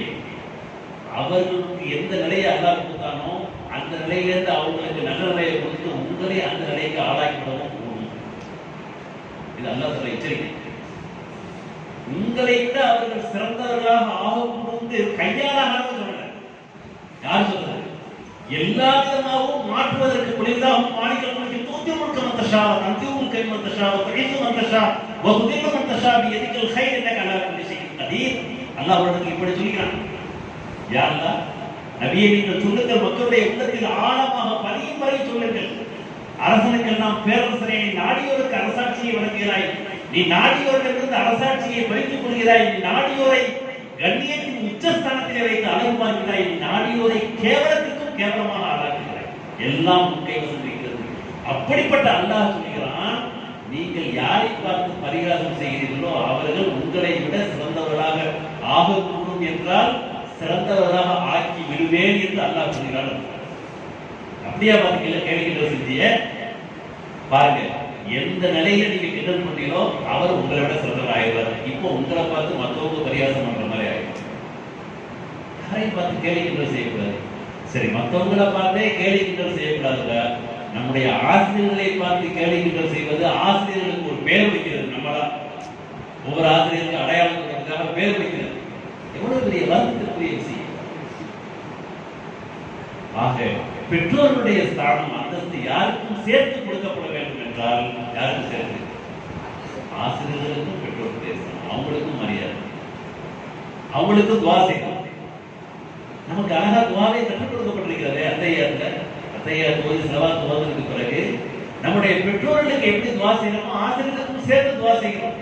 அல்லாஹ் முஸ்ல்லி வழிவாடிதையே ஒளி உஸ்தாதையும், அல்லாஹ் என்னையும் மன்னிச்சது, என்னுடைய பெற்றோர்களையும் மன்னிச்சது, என்னுடைய ஆசிரியர் பெருந்தகைகளையும் மன்னிக்கிறது. தொழுகையிலேயே கேட்கிற மாதிரி அல்லாஹ் வச்சிருக்கோம். நமக்கு கல்வி ஞானத்தை கற்றுக் கொடுத்தவர்களுக்கு தொழுகையிலேயே துவா செய்கிற மாதிரி அல்லாஹ் நமக்கு ஏற்பாடு ஒரு வழிவகை அமைத்து கொடுத்திருக்காங்க. ஆசிரியருடைய அந்தஸ்து என்ன, பெற்றோருடைய அந்தஸ்து. அதே மாதிரி உறவினர்களுடைய விஷயம், அந்த உறவினர்களுக்கு செலுத்த வேண்டிய கடமைகளை முறையோடு செலுத்த வேண்டும். சரி, அடுத்து உறவு முறைகளில் யாரை பார்ப்பதற்கு மார்க்கம் அனுமதிக்கிறதோ அவர்களை பார்த்து பேசுறது, யாரை பார்ப்பதற்கு மார்க்கம் அனுமதிக்கவில்லையோ அவர்களை திரைக்கு அப்பால் பார்த்துக் கொள்ள வேண்டும். கேலி கிண்டல் செய்கின்றோம் என்ற பெயரில் மார்க்கத்திற்கு அப்பாற்பட்டு செய்யக்கூடாது. யார் யாரையெல்லாம் திருமணம் முடிப்பதற்கு நமக்கு அனுமதிக்கப்பட்டிருக்கிறதோ அவர்களை கேலி கிண்டல் என்ற பெயரில் திருமணத்திற்கு முன்பாக பார்த்து பேசிக் கொள்ளலாமா என்றால் பார்த்து பேசுவதற்கு அனுமதி இல்லை. 15 வயசுக்கு மேல, ஏதோ 15 வயசுக்கு முன்னாடி, இன்னும் சொல்ல போனால் மார்க்கத்துல 10 வயசுல இருந்தே இந்த பேணுதலை கடைபிடிக்கிறேன். தொழுகை ஃபர்ஸ்ட் முழு அவுலாதுக்கு சலாத்திக்கும் அப்னாவு சப்இ சினீன் வத்ரிபூஹும் அலைஹாவும் அப்னாவு அஷ்ரி சினீன். 7 வயசு அடைந்த தொழுபடி ஏவுங்கள் என்று சொன்ன மார்க்கம் 10 வயதை அடைந்து விட்டால் தொழுவதற்கு கண்டித்து தொழ வையுங்கள்னு சொன்னாங்க ரசூல் ஸல்லல்லாஹு அலைஹி வஸல்லம். சரி, தொழுகைக்கு மட்டுமா? எல்லா மார்க்க கடமைக்கும் அதுதான். தொழுகைக்கே அடிச்சு தொழ வைக்கணும் என்றால் மார்க்கத்துல யாரையெல்லாம் பார்க்க கூடாதோ அவங்கள 10 வயசுல பார்க்க கூடாது. இங்க இருந்து பழக்கமாயிடும். என் மாமா மகன் வச்சு கேள்வி பண்ணலாமா? 10 வயசுக்கு பிறகுல இருந்து பார்த்து பேசக்கூடாது. அப்போடைய ஒதுக்கணும். மார்க் என்ன சொல்றது? சொந்த சகோதரர்களாக இருந்தாலும் சரிதான், சகோதரிகளாக இருந்தாலும் சரிதான், அதுக்கு முன்னாடி படுத்த படுக்கையில ஒரே பெட்ல எல்லாரும் படுத்தாலும் 10 வயசு ஆயிட்டாங்கன்னா மம்மாஜி படுக்கையில வந்து பிரிச்சு படுங்க. ஒரே பெட்ல படுக்காதீங்க, ஒரே பொருளையில போத்தி படுக்காதீங்க. இங்க சொந்த அண்ணன் தான், சொந்த அக்கா தங்கச்சியா இருக்கலாம். ஒரே பெட்ல ஒன்னா போய் படுக்கலாமா? அந்த மெத்தையில போய் நம்மளும் சேர்ந்து ஒன்னா படுக்கலாம்? இல்ல. அவங்க ஒரு மெத்தையில ஒரு பெட்ல படுத்தாலும் நம்ம வேற பெட்ல போய் படுக்கலாம். மார்க்கும் சொல்லி தருகிறது பேணுதல் மூலம். இது எல்லா விஷயத்திலும் சரிதான். யார் யார்கிட்ட பேசுறது சொன்ன வருத்தப்படுகிற விடாது. ஏன்னா நான் நிறைய விஷயங்கள் பெரியார்களுக்கு சேர்த்து சொல்றேன். என்ன நல்ல பயிற்சி தொழிலுக்கு போய் குடும்பத்துக்கு மத்தியில் பிரிச்சு விடுறாங்க. இல்ல, மார்க்கம் எதை சொல்கிறதோ அதை சொல்லி தருகிறேன். தகப்பனாருடைய அண்ணன் தம்பிக்கு என்ன சொல்லுவோம்? சின்னதா பெரியதா சச்சா ஏதோ பொறுப்பா. சரி, அதே சமயத்தில் சின்னத்தாவுடைய மனைவி இருக்கிறார்கள் அல்லவா, சின்னம்மா, நம்ம வேண்டாம் சின்னம்மான்னு சொல்லணும். அவங்களுக்கு மரியாதை செலுத்துறது எல்லாம் செலுத்தணும். ஆனா நேருக்கு நேரம் முகத்தை பார்த்து பேசக்கூடாது, தலையை கிளம்பி தான் பேசணும். அவங்கள கூட முகத்தை பார்த்து பேசுறதுக்கு மார்க்கத்தில் அனுமதி. தாய் மாமா, சரி, தாய் மாமாவுடைய மனைவி மாமி இவங்கள நேரடியாக முகத்தை பார்த்து பேச முடியுமா? முகத்தை பார்த்து பேச முடியாது. சரி, இவங்களையே பார்த்து பேச முடியாது. அவங்களுடைய பிள்ளைகளோ எங்க அக்காவுல கூட பிறந்த சகோதரி மாத்திரம்தான் அக்காவுடைய அந்தஸ்துல முகத்தை பார்த்து பேச முடியும். சின்னத்தா மகன் பெரியத்தா மகனுடைய மகள் இருக்காங்க, அதுக்கு நம்ம 15 வயசு ஆயிட்டோம், அவங்களுடைய முகத்தை பார்த்து பேசுறதுக்கு அனுமதி இருந்தாலும் மார்க்கப்படி முகத்தை பார்த்து பேச அனுமதி இல்லை. அவர்களும் மகரமாக, அவர்களும் பார்க்க முடியாதவர்கள்.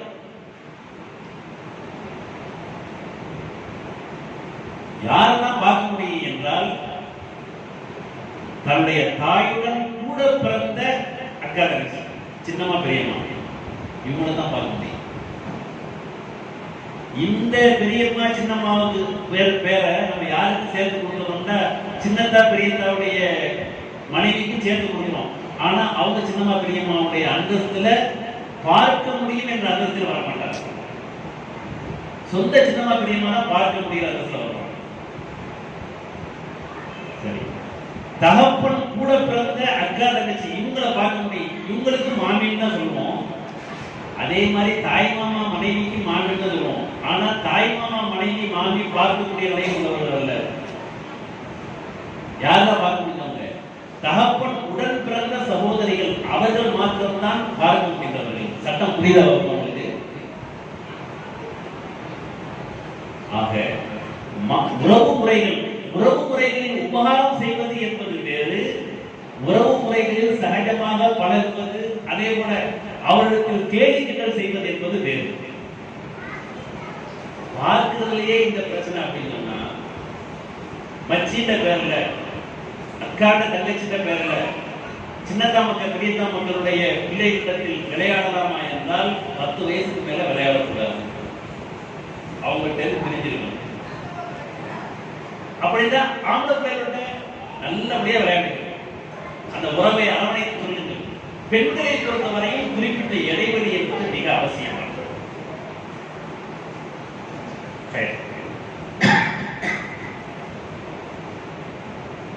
உறவை முறிப்பது என்பது மார்க்கத்திலே அனுமதியே கிடையாது. உபகாரம் செய்யறதுங்கிறது வேற, முறிக்கிறதுங்கிறது வேற. எந்த வகையிலும் உறவை முறிப்பதற்கு மார்க்கத்திலே அனுமதி கிடையாது. சகோதரர்களோடு இணைந்து வாழ வேண்டும், சகோதரர்களுக்கு உதவி செய்ய வேண்டும். மன் சர்ரஹு அன் யுபஸத லஹு ஃபீ ரிஸ்கிஹி வ யுன்ஸஅ லஹு ஃபீ அஸரிஹி வல் யஸிர் ரஹிமஹு அவு கமா ஸல்லல்லாஹு அலைஹி வஸல்லம். யாருக்கு தன்னுடைய ஆயுள் அதிகமாக வேண்டும் என்ற பிரியம் இருக்கிறதோ, தன்னுடைய பொருளாதாரத்தில் பறக்கத் ஏற்பட வேண்டும் என்ற ஆசை யாருக்கெல்லாம் இருக்கிறதோ அவர்களெல்லாம் இனபந்துகளோடு இணைந்து வாழட்டும் என்பது மார்க்கம் சொல்லி தந்த வழிமுறை. இனபந்துகளோட இணைந்து வாழ்றது அவங்க ஏதாவது ஒரு நிகழ்ச்சிக்காக கூப்பிடுறாங்க, விருந்துக்காக கூப்பிடுறாங்க, போய் விருந்துல கலந்துக்கிறது. ஏதாவது உதவிக்காக வேண்டி அவங்களுடைய குடும்பத்துல யாராவது ஹாஸ்பிட்டல்ல அட்மிட் ஆகியிருக்காங்க, நம்ம ஏதாவது உதவி செய்ய வேண்டியது, போய் உதவி செய்ய வேண்டியது. எந்த வகையிலெல்லாம் குடும்பத்தோடு இணைந்து ஒருவருக்கொருவர் உதவி ஒத்தாசையோடு இருக்க வேண்டுமோ அந்த அளவுக்கு உதவி ஒத்தாசையோடு இருக்கும். எல்லோரையும் அன்பாக பார்த்து சலாம் சொல்வது இங்கேருந்து ஆரம்பிக்கணும். உறவு முறைகளோட சேர்ந்துவாங்க. அவரை பார்த்தாட்டா நம்ம உறவு முறையா இருக்கு, ஆனா அவரை பார்த்த உடனே முகத்தை திருப்பிக்கிறது ஒரு காலம் அனுமதி கிடையாது. லா ததுகுல்னா ஜன்னத ஹத்தா துமினு வலா துமினு ஹத்தா தஹாபு அவலா அதுக்கும் வலா ஷைஇன் இதா ஃபஅல்தும் வ தஹாபத்தும் அஃஷு ஸலாம பைனக்கும் கமா அலைஹிஸ்ஸலாத்து வஸலாம். நீங்கள் சொர்க்கத்தில் நுழைய வேண்டுமானால் உங்களுடைய ஈமான் பலமா இருக்கும்.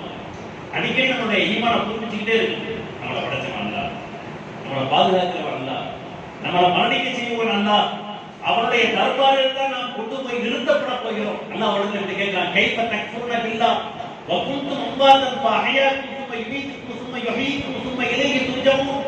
உங்களுக்கு அல்லாஹ்வை மறுக்க எப்படிப்பா மனசு வரும்? கைஃப தக்ஃபுருன பில்லாஹ் வ குன்தும் அம்வாதன், நீங்கள் ஒரு நேரத்தில் ஒன்றுமே இல்லாமல் இருந்தீர்கள்.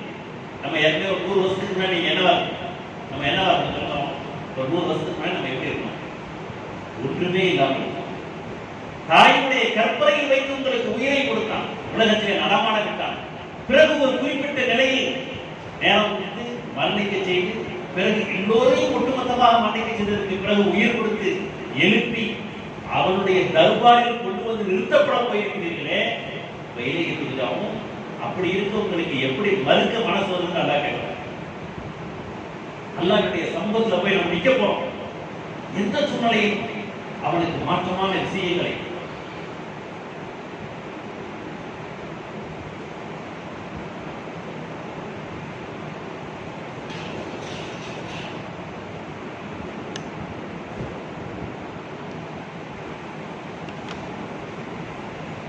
ஆக உறவினர்களோடு இணைந்து வாழ்வது, சேர்ந்து வாழக்கூடிய வழக்கத்தை நாம் ஏற்படுத்திக் கொள்வது, சலாம் சொல்லக்கூடிய வழக்கம்.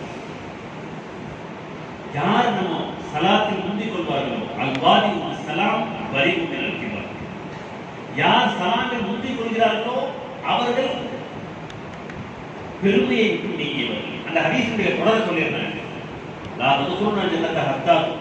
சொர்க்கத்தில் நுழைய வேண்டுமானால் உங்களுடைய ஈமான் பலம் பொருந்திதாக இருக்க வேண்டும். அடுத்து வலா துமினு ஹத்தா தஹாபு, நீங்கள் எப்போது ஈமான் பொருளாக ஆக முடியும் எனில் ஒருவருக்கொருவர் நேசத்தோடும் பாசத்தோடும் இருக்கும் போதுதான். எப்படிப்பட்ட மார்க்கம் நம்ம மார்க்கம்? நாம் எதை பிரியப்படுகிறோமோ அதை நம்முடைய சகோதரர்களுக்காகவும் பிரியப்பட வேண்டும். நாம் எதை பிரியப்படுகிறோமோ அதை நம்முடைய சகோதரர்களுக்காகவும் பிரியப்பட வேண்டும். ஹதீஸ்க்கு அர்த்தம் புரியுதா? என்ன புரியுது? நம்ம எதை பிரியப்படுறோமோ அதை நம்முடைய சகோதரர்களுக்காகவும் பிரியப்பட வேண்டும். அப்படிதான் அது கொடுக்கணும்னு அர்த்தமா? கிடைக்கணும்னு நினைக்கிறது கொடுக்கிறது ஒரு பக்கம், கிடைக்கணும்னு நினைப்பாவது இருக்கும். நாம் எப்படியெல்லாம் ஆக வேண்டும், ஒவ்வொருத்தருக்கும் ஒரு கற்பனை இருக்கலாங்க. நாம் எப்படி ஆக வேண்டும், நம்ம பெரியார பொருள் எப்படி இருக்க, நம்முடைய நிர்வாகம் எப்படி இருக்க, நம்ம எவ்வளவு பெரிய உயர்ந்த அந்தஸ்தில் ஆகணும், நம்ம எவ்வளவு பெரிய பொருளாதாரத்துக்கு சொந்தக்காரர்களாக ஆக வேண்டும், நம்ம எப்படிப்பட்ட வீடு கட்டணும், பெரிய கற்பனை, என்னென்ன வகையான கற்பனையை எல்லா வகையான கற்பனை பண்ணிப்பாரு நம்முடைய விருப்பம். ஆனால் நீங்க என்னென்ன விரும்பினீங்களோ அது எல்லாம் விதி வசத்துல உங்களுக்கு கிடைக்கும் வச்சுக்கோங்க. யாருக்கு கிடைக்குது? உங்க கூட பக்கத்துல உட்கார்ந்து கிடைக்கும், உங்க கூட ஒன்னா பக்கத்து வீட்டுக்காரருக்கு கிடைக்குது. அவரை நீங்க எப்படிலாம் நினைச்சீங்களோ அந்த மாதிரி வீடு இருக்காரு. நீங்க எப்படிலாம் ஆசைப்பட்டீங்களோ அப்படிலாம் அவருக்கு இருக்கு, அவருடைய வருமானம் வருது என்றால் அதை பார்த்தும் கண்கொண்டு பிரிய கண்கொண்டு பாருங்கள், அதை பொறாமை கண்கொண்டு நோக்காங்க. ஒரு பாட்டுக்கு கார்ல போறாங்க, நம்ம கூட ஒன்னா இருந்தாங்க, போற வழியிலேயே அந்த கார் அப்படியே மோதி அதுலயே ஆளு சேர்ந்து போயிடக்கூடாதான்னு நினைக்கிறது இல்லை. இதுக்கெல்லாம் பொறாமைன்னா தமன்னி சவாரி ஞாபகத்தில் அடுத்தவன் அனுபவிக்கக்கூடிய உபகாரம் அவனை விட்டு நீங்கி விட வேண்டும் என்று எதிர்பார்க்கின்ற பேர்தான் பொறாமை. அந்த பொறாமை இல்லாமல் நாம் எவற்றையெல்லாம் அடைய விரும்புகிறோமோ அதை நம்முடைய சகோதரரும் அடைய வேண்டும் என்று விரும்புகிறோம் அல்லவா, பார்த்தும் கண் கொண்டு துவா செய்கிறோம் அல்லவா, இதுதான் இந்த ஹதீஸின் நோக்கம். வலா துன்னிமா ஹத்தா தஹாபு, ஒருவருக்கொருவர் மஹப்பத்தோட இருந்து நம்முடைய அவர் மேல நல்ல உயர்நிலையில் இருக்க வேண்டும் என்று எதிர்பார்ப்போட பிரியப்படும். அதுக்குள்ள வழிமுறை என்ன? ரசூல் ஸல்லல்லாஹு அலைஹி வஸல்லம் தராங்க. அவலா அதுக்கும் அலா ஷைஇதா ஃபஅல்தும் தஹாபத்தும், நீங்கள் ஒருவருக்கொருவர் நேசத்தோடு இருக்கக்கூடிய வழிமுறையை சொல்லி தரணுமா? அஃஷு ஸலாம் பைனக்கும், ஸலாமை பரப்பிக்கணும். ஸலாமுக்கு என்ன அர்த்தம்? அஸ்ஸலாமு அலைக்கும் என்ன தயார் சொல்லுங்க. அஸ்ஸலாமு அலைக்கும் என்ன அர்த்தம்? யாருக்காவது தெரியுதா? தெரிஞ்சவங்க கேட்குறீங்க, பரிசு கொடுத்துருவேன், சொல்லிட்டீங்களா?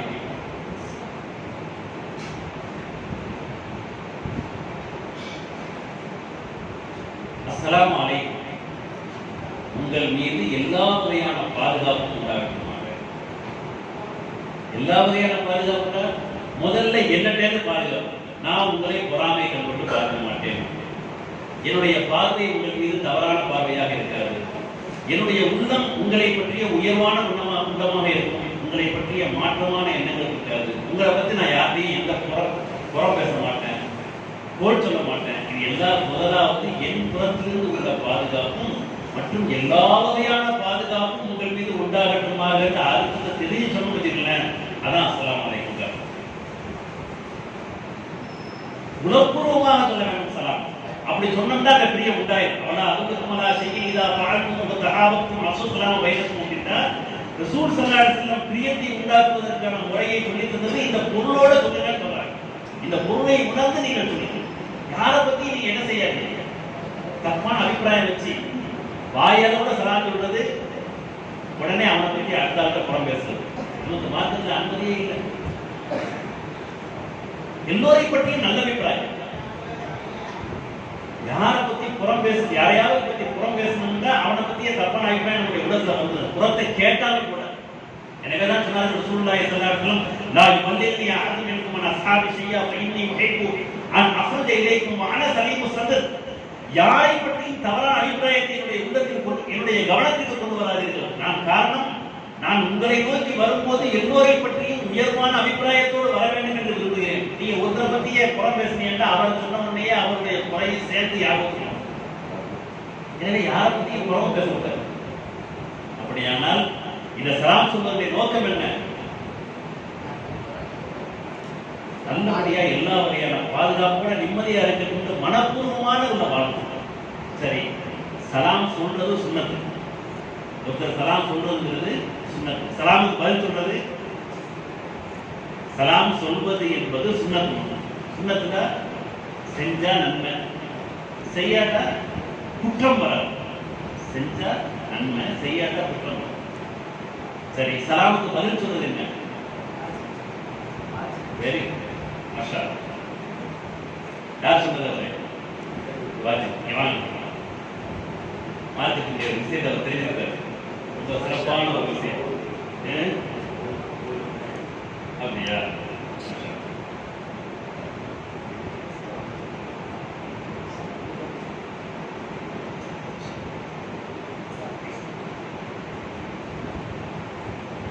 சலாம் சொல்றது சுன்னத்து. ஆனால் சலாமுக்கு பதில் சொல்வது வாஜிப். வாஜிப்னா என்ன அர்த்தம்? பதில் சொன்னா நன்மையும் கிடைக்கி, பதில் சொல்லாம விட்டோம்னா பெரிய பாவமும் சேர்த்து. சொல்றதுல நன்மை, சொல்லாவிட்டால் பெரிய குற்றம். சரி, எப்படி பதில் சொல்றது? மார்க்கம் அற்புதமான முறையை சொல்லியிருக்கிறது. சில விஷயத்தை நம்ம என்ன செய்யணும், மார்க்கத்தை நிறைய தப்பா விளைவிக்கிறோம். அதான் பிரச்சனை. மார்க்கத்தை யாரிடத்தில் கேட்டு தெரிய வேண்டுமோ அவரிடத்தில் கேட்டு தெரியாமல் நம்ம மார்க்கத்தை நம்ம மன இஷ்டப்படி மன இச்சைப்படி நம்மளா முடிவு செஞ்சுக்கிட்டோம். இதுதான் மார்க்கம் அப்படின்னு. ஒரு வீடு கட்டுறதுன்னா நல்ல பெரிய ஒரு ஆர்கிடெக்ட், நல்ல எல்லா வகையான உயர்ந்த கட்டடங்களை கட்டி அனுபவமான ஒரு ஆட்டை போய் முதல்ல பிளான் வாங்கிட்டு அப்புறம் ஒரு சிவில் இன்ஜினியர் வச்சு கட்டணும். அதுக்குள்ள வேலை யார் யார் ஒரு நம்மகிட்ட ஒரு பிரச்சனை, நம்ம ஒரு கேஸ் கட்டணும்னா உன்னதுலேயே எந்த பிரச்சனை, அது கிரிமினல் லாயரா, எந்த அந்த பிரச்சனைக்கு எப்படியாப்பட்ட ஒரு லாயர் அவர், அந்த லாயர்லேயும் எந்த விதமான கேஸ்லையும் போக்காத ஆளா, அது தகுந்தவாறு உள்ள வக்கீல்கிட்ட போய் நம்முடைய குடும்பத்தில் உள்ள பிரச்சனைக்கு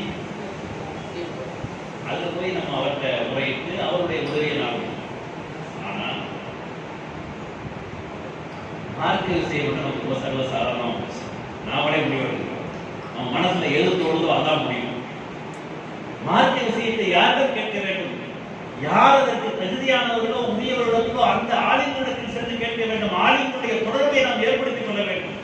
அதை விட்டுவிட்டு மார்க்கத்தினுடைய விஷயத்தில் நாம முடிவெடுத்துக் கொண்டால் இது எவ்வளவு பெரிய பரிதாபத்துக்குரிய விஷயம். சரி, இப்ப நம்ம சலாம் சொல்றோம். அல்லாஹ் சொல்றான், வைதா ஹய்யத்தும் பிதஹியத்தின் ஃபஹய்யு பிஅஹ்ஸன மின்ஹா அவ் ருதுஹா. உங்களுக்கு ஏதாவது யாரேனும் ஒருவர் அன்பளிப்பு கொடுத்து விட்டால், அன்பளிப்பு நீங்கள் வழங்க கொடுக்கிறீர்களேயானால், ஒன்று அதை விட சிறந்த அன்பளிப்பை நீங்கள் வழங்குங்கள், அல்லது அதே போன்ற அளவு நீங்கள் வழங்குங்கள். இது அல்லாஹ்வுடைய ஒரு காணிக்கை வழங்கப்படுமானால் அதை விட சிறந்த காணிக்கையை கொடுங்க, அல்லது அதே போன்ற அளவு கொடுங்க. இதுக்கான விளக்கம் வரும்போது சலாம் ஒருவர் சொல்வாரேயானால் அஸ்ஸலாமு அலைக்கும், நீங்க திருப்பிக்கிட்டு வலைக்கும் ஸலாம் வரஹ்மத்துல்லாஹி சேர்த்து, அவர் அஸ்ஸலாமு அலைக்கும் வரஹ்மத்துல்லாஹி சொன்னார்னா நீங்க வலைக்கும் ஸலாம் வரஹ்மத்துல்லாஹி வபரகாத்துஹு சேர்த்து. சரி, இது இந்த ஆயத்துக்கு ஒரு விளக்கம். இதே மாதிரி தான் நீங்கள் ஒருவருக்கொருவர் அன்பை வளர்த்துக் கொள்வதற்காக தஹாதவ் தஹாப்பு, நீங்கள் அன்பளிப்பு கொடுத்துக் கொள்ளுங்கள், அன்பை வளர்த்துக் கொள்ளுங்கள். அவர் இன்னைக்கு உங்களுக்கு ஒரு அன்பளிப்பு கொடுத்தாரேயானால் நாளைக்கு நீங்க அதை விட சிறந்த அன்பளிப்பு கொடுங்க. இதை நினைச்சுக்கிட்டாங்க மார்க்கத்துல சொல்ல, இவங்களா ஒரு கற்பனை பண்ணி யாராவது அன்பளிப்பு கொடுத்தா அதை விட சிறந்த அன்பளிப்பு கொடுத்தா அது வட்டி ஆயிடும். அதனால நான் என்னுடைய பத்திரிகையில அடிக்கிறதா இருந்தா என்னுடைய கல்யாணத்துல பத்திரிகையில கல்யாணத்திற்கு அன்பளிப்பை தவிர்க்கணும். இது நம்ம நடைமுறை இல்லை. அன்பளிப்பு கொடுங்கன்னு சொன்ன மார்க்கம் நம்முடைய மார்க்கம், அன்பளிப்பை தவிர்க்கணும்னு சொன்ன மார்க்கம் நம்ம மார்க்கம். இது யாருடைய பழக்கம்? நமக்கு யாராவது ஒருத்தர் அன்பளிப்பு கொடுத்தா அதை விட சிறந்த அன்பளிப்பு கொடுக்கு. மார்க்கம் யாரையும் கட்டாயப்படுத்தல.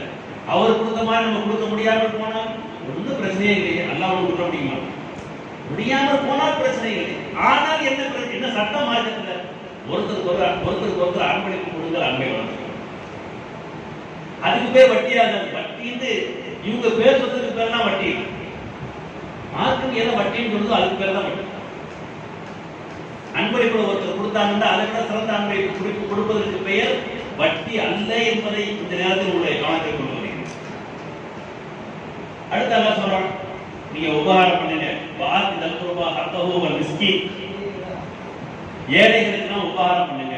நீங்க நல்லா சம்பாதிச்சீங்களா, அடுத்து ஏழைகளுக்கு கொடுங்க. வபுன சபி, வழிபோக்குகளுக்கு உதவி செய்யுங்கள் என்றெல்லாம் சொல்லிவிட்டு எப்பவுமே உங்களால உதவி செய்ய முடியும் அப்படிங்கிறதுக்கான ஒரு இலக்கணத்தை அல்லாஹ் சொல்றான். எப்போ உதவி செய்ய முடியும்?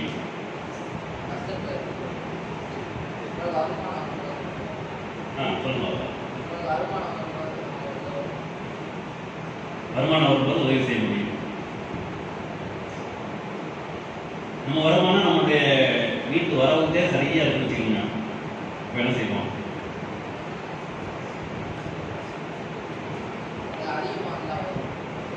அதிகமாக வந்தால் கொடுக்கணுமா?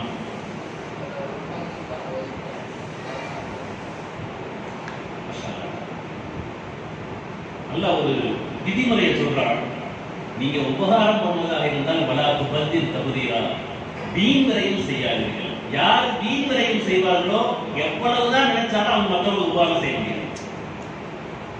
எனக்கு காசு வருமானம் வருது, 10,000 ரூபாய் வருது, நான் என்னுடைய ஒவ்வொரு பொருளையும் அந்த 10,000 ரூபாயுடைய அளவுக்கு, அதை விட நான் 20,000 ரூபாயுடைய அளவுக்கு நான் செலவழித்து கொண்டு நான் கடனாளியா தான் இருப்பேன். நான் எங்க போய் பிறருக்கு உபகாரம் பண்றேன்? உங்களுடைய சொந்த பொருளாக இருந்தாலும் நீங்கள் வீண் விரையும் செய்ய வேண்டும். உங்களுக்கு எவ்வளவு உங்களுடைய தகுதி எந்த அளவோ, உங்களுடைய வருமானம் எந்த அளவு இருக்கு, இந்த வருமானத்துக்கு தகுந்தவாறு அதே மாதிரி நம்முடைய வீட்டிலேயும் தகப்பனுடைய வருமானத்தை தெரிஞ்சுக்க வேண்டியது, நம்முடைய குடும்பத்தினுடைய வரவு செலவு எவ்வளவு தெரிஞ்சுக்க வேண்டியது. அவங்கள்ட்ட போய் வருமானத்துக்கு மிஞ்சிய கோரிக்கைகளை நீங்க போய் வைக்கக்கூடாது. உங்களுடைய சக நண்பர்கள் அவங்க நல்ல பேக் வாங்கிருக்கணும், அவங்க நல்ல உயர்வான பேண்ட் வாங்கிருக்கணும், அவங்க உயர்வான சட்டை வாங்கிருக்கணும், அவங்க உயர்வான வாட்ச் வாங்கிருக்கணும். உங்க வீட்டினுடைய வருமானம் என்னன்னு உங்களுக்கு தெரியும். அங்க போய் உங்களுடைய வீட்டாளர்கள் உங்களுடைய தாய் தகப்பன கடனாளியை நீங்க ஆகிட்டு. அப்போ வரவு அறிஞ்சு செலவழிக்கக்கூடிய தன்மை வடாக்கு பத்து தகுதியரா. நீங்கள் வீண்வரையும் செய்யாதீர்கள்.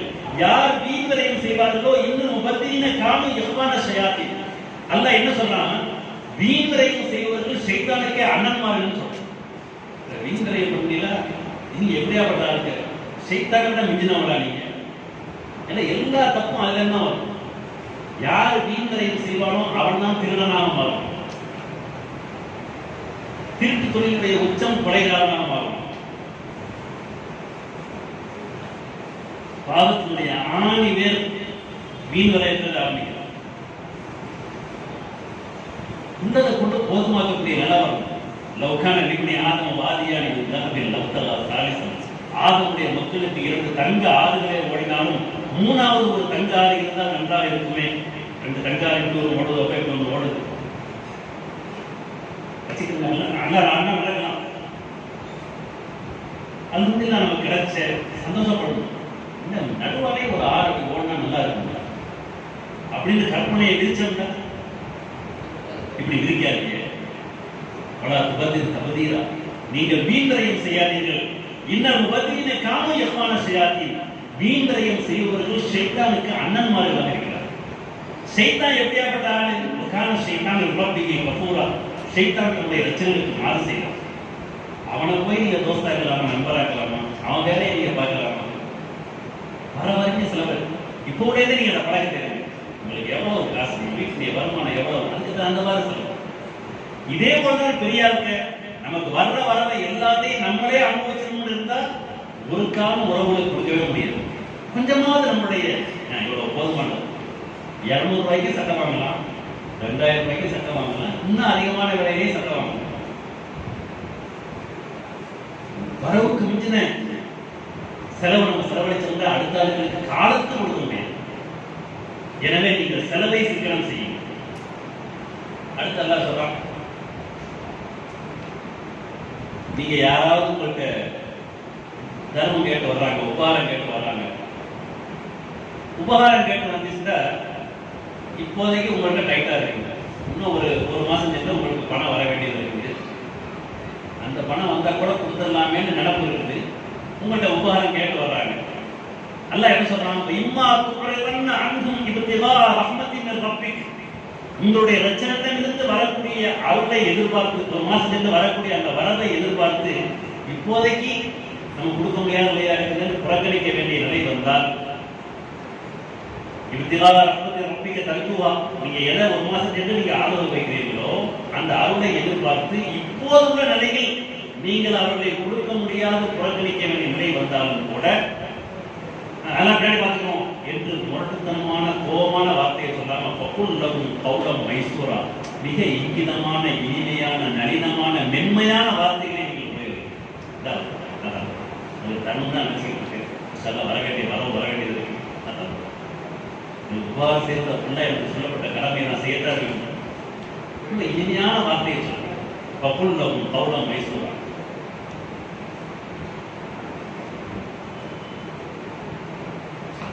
நம்ம எப்படி இருக்கணும்? தர்மம் செய்யும் போது நம்ம எப்படி இருக்கணும்? அல்லாஹ்வுத்தாலா நமக்கு ஒரு இலக்கணம் வகுத்து தரலாம். இலக்கணம் வகுத்து தர்றது ரொம்ப நல்ல. அவன் சொல்ற வார்த்தையை பாருங்க. வலா தஜால் யதக மக்ரூரத்தன் இலா உனக வலா தபஸ்துஹா குல்லல் பஸ்தி ஃபதகுத மலும மஹ்சூரா. உங்களுடைய கையை உங்களுடைய கழுத்திலே இறுக்கி கட்டிக்கொள்ளாதீர்கள். அதாவது நான் யாருக்குமே கொடுக்க மாட்டேன், அப்படியே நான் எல்லாத்தையும் நானே வச்சு அமைக்கி நானே எல்லாமே பண்ணிக்கிறேன், நானே செலவு பண்ணிக்கிறேன் என்று உங்களுடைய கையை கழுத்திலே கட்டிக்கொள்ளாதீர்கள். அதாவது யாருக்குமே கொடுக்க மாட்டேன் என்ற மனோரையை மேற்கொள்ளாதீர்கள். சரி, அடுத்த அல்லாஹ் சொன்னா வலா தபஸ்துஹா குல்லல் பஸ்த், ஒரேடியா கொடுக்கின்றேன் பேர்வழி என்று அப்படியே கையை விரிய தொடங்குறது, எல்லாத்தையும் கொடுத்து முடிச்சுட்டு அல்ஹம்துலில்லாஹ் அப்படியும் செய்யாது. வலா தபசுத்துஹா குல்லல் பஸ்த். இதுல ஒமாமின் ஆமின் இல்லாத முஹஸ்ஸ அன்ஹுல் பால், எந்த விதியிலும் விலக்கு என்று ஒன்று இருக்கிறது. இது ஹஜ்ரத் அபூபக்கர் சித்திக் இல்லாதவங்களுக்கு விலக்கான ஆயிரம். அவங்க என்ன அவங்களுடைய தர வேற பின்னாடி பாருங்க, ஏன் அல்ல காரணம் சொன்னதுனால அந்த விலக்கு கிடைக்குது அவங்களுக்கு. அல்ல என்ன சொன்னாங்க, வலா தபசுத்துஹா குல்லல் பஸ்த், ஒரேடியாக நீங்கள் கையை முற்றாக துறந்து விடாதீர்கள், ஃபுல்லா செலவழிச்சாதீங்க. காரணம் என்ன தெரியுமா? ஃபதக்குத மலூம மஹ்சூரா. இது லஃப்னஸ் முரத்தப், அறவே யாருக்கும் கொடுக்காமல் இருந்தால் அனைவராலும் பணிக்கப்படக்கூடியவர்களாக ஆகிறீர்கள். ஃபதக்குத மலூம, சரி ஒரேடியாக எல்லாவற்றையும் நீங்கள் செலவழிக்கிறீர்களே, ஆனால் அதுக்கு பிறகு உட்கார்ந்து ஆகா கொஞ்சம் பணத்தை கொஞ்சம் வச்சிருந்தா நல்லா இருக்குமோ, மஹ்சூரா கைசத அப்படின்னு உட்கார்ந்து இன்னும் கொஞ்சம் அதுல வச்சிருந்தோம்னா, அப்போ கொடுக்காம வச்சிருந்தோம்னா நமக்கு நேரத்தில் உதவுமே. இது உள்ள நன்மையை சேர்த்து பாராட்டுகிற விஷயம். அப்படியானால் அது அபூபக்கர் சித்திக் எதனால அந்த இந்த விதிகளுக்கு கிடைச்சிச்சு அந்த ஆயத்து இருக்குது. ஏன்னால் அவங்க கைசதப்பட மாட்டாங்க. எல்லாத்தையும் நீங்கள் எதை விட்டு வந்தீங்க, போருடைய விஷயம் யார் யார் முடியுதோ கொண்டு வாங்கன்னு சொன்ன உடனே எல்லாம் கொண்டு கொட்டுறாங்க. அது அபூபக்கர் சித்திக் வந்து கேட்கிறாங்க, நீங்க எதை உங்களுடைய குடும்பத்திற்காக அபுகைத்தல் அகலி, எதை உங்களுடைய குடும்பத்திற்காக விட்டு வந்தீர்கள் என்று கேட்கும் போது அது அபூபக்கர் சித்திக் சொன்னாங்க, அபுகைத்துல்லாஹ வ ரசூலா, நான் அல்லாஹ்வையும் அல்லாஹ்வுடைய தூதரையும் விட்டு வந்திருக்கிறேன்னு சொன்னாங்க. அவங்க விட்டு வந்தாங்க. எந்த நிலையும் எல்லா நிலையும் புரிந்து கொள்ளக்கூடியவர்கள். அவங்களுக்கு கை சேதம் உடனே வராது. அதனால் அவர்களுக்கு அனுமதி. நம்ம சாதாரணமான ஆளுக்கு நம்மளை பொறுத்தவரையும் எல்லாத்தையும் செலவழிச்சிட்டோம்னா அதுக்கு பிறகு கை சேதம்னு ஒரு நிலை வரும். நமக்குன்னு பிரச்சனை வரும்போது தேவை வரும்.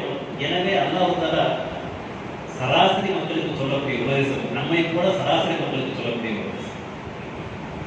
அடுத்து இன்ன ரப்பக யபசுத்து ரிஸ்க லிமன் யஷாஉ வ யக்திர், உங்களுடைய இரட்சகன் ரிஸ்கை சிலருக்கு தாராளமாக வழங்குகிறான், சிலர் குறைத்து வழங்குகிறான்.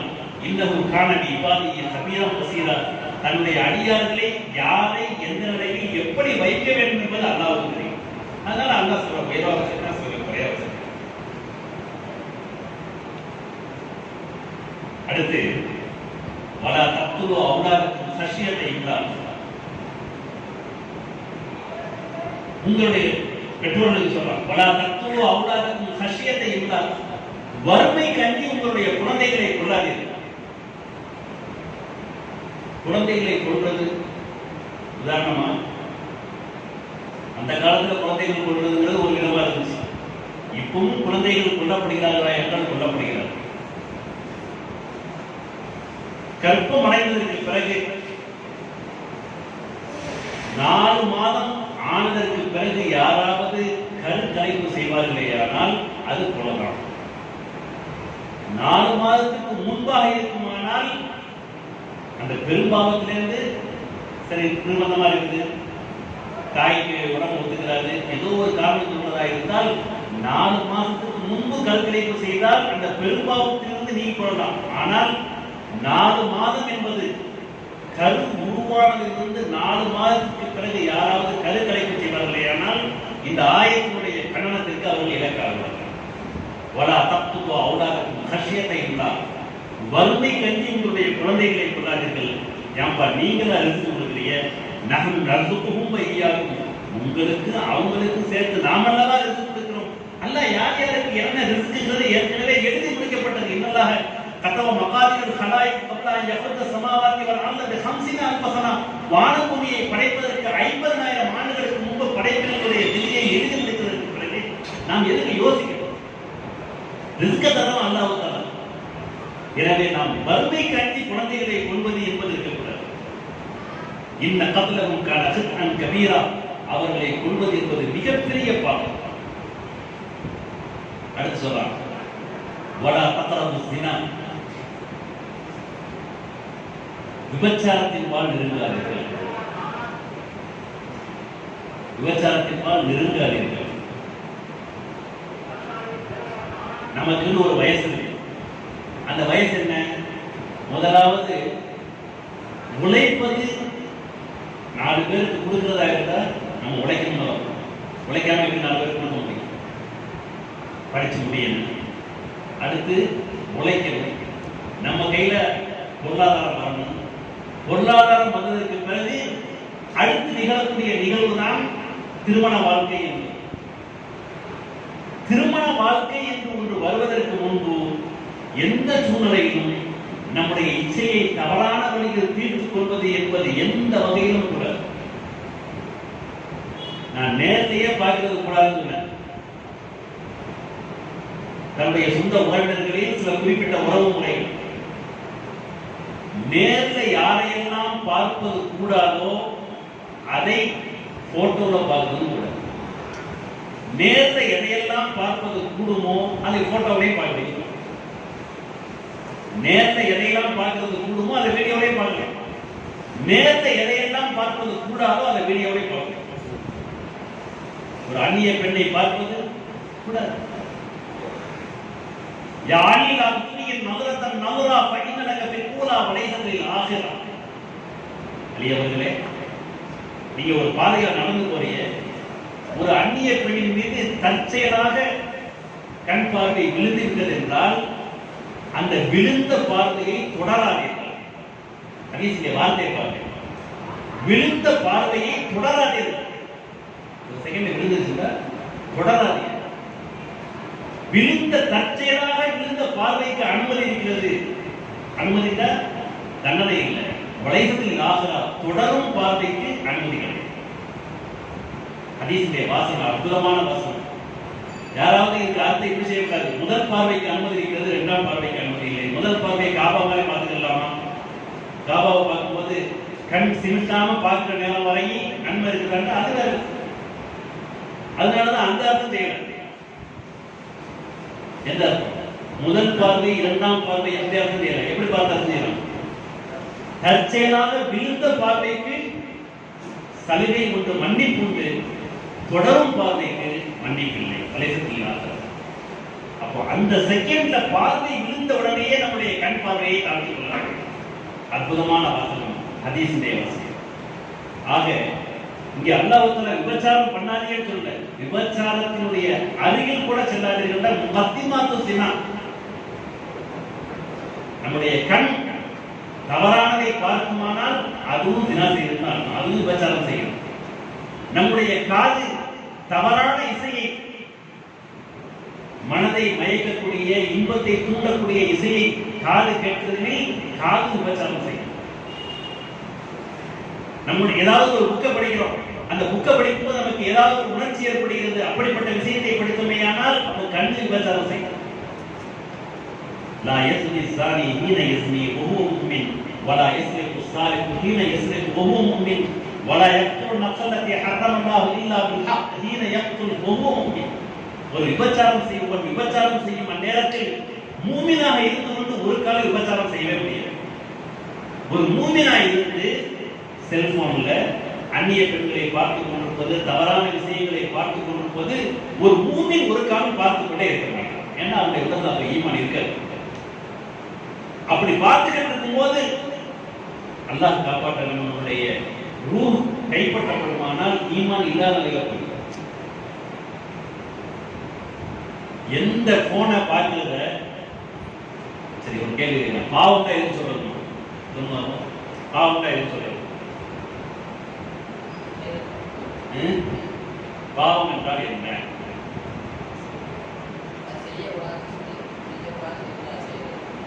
செய்யக்கூடாத செய்யலாம். ஒரு இலக்கணமா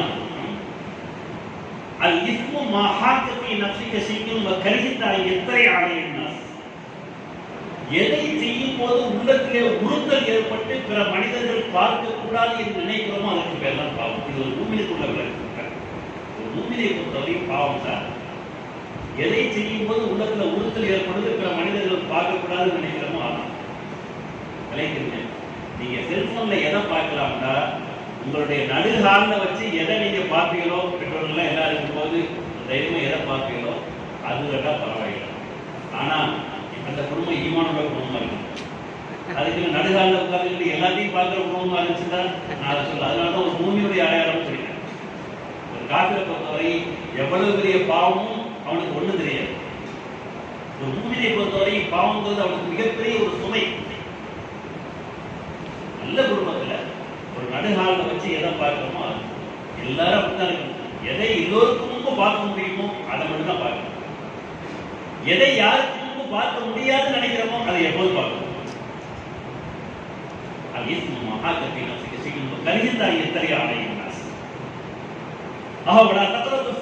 விபச்சாரத்தின் நெருங்காற்றுகள் இன்னமுக்கான பாஹிஷா மிக தவறான விஷயம். மோசமான பாதை. ரொம்ப கவனமா இருக்கு. அதனுடைய தூண்டக்கூடிய எல்லா விஷயங்களிலும் தகுந்துக்கணும். நல்லா காப்பா.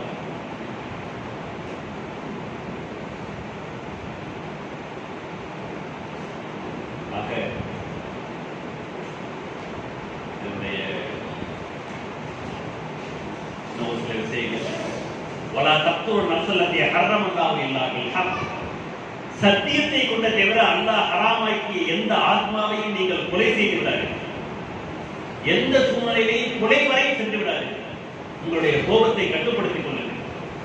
ஒமன் குத்தில மதுலூமன் பக்கத்து ஜஅல்னா லிவலியிஹி சுல்தான் வலா யுஸ்ரிஃபில் கத்ல் இன்னஹு கான மன்சூரா. அநியாயமாக கொல்லப்பட்டவர்களுக்கு அவருடைய வாரிசுதாரர்களுக்கு ஒரு அதிகாரத்தை அல்லாஹ் ஏற்படுத்துகிறான். அவர்கள் பழிக்கு பழி வாங்கும் போது வரம்பு மீறிவிட வேண்டாம். எனில் அவன் உதவி செய்யப்பட்டவனாக ஆகிவிடுவான். இது தெரியாமல் உள்ள விஷயம். அடுத்து வரா தத்ரபு மானல் எத்தி. அனாதைகளுடைய பொருளை நீங்கள் நெருங்காதீர்கள். அனாதைகள் யாரும் சொல்லுங்க? யார் சொல்லுங்க?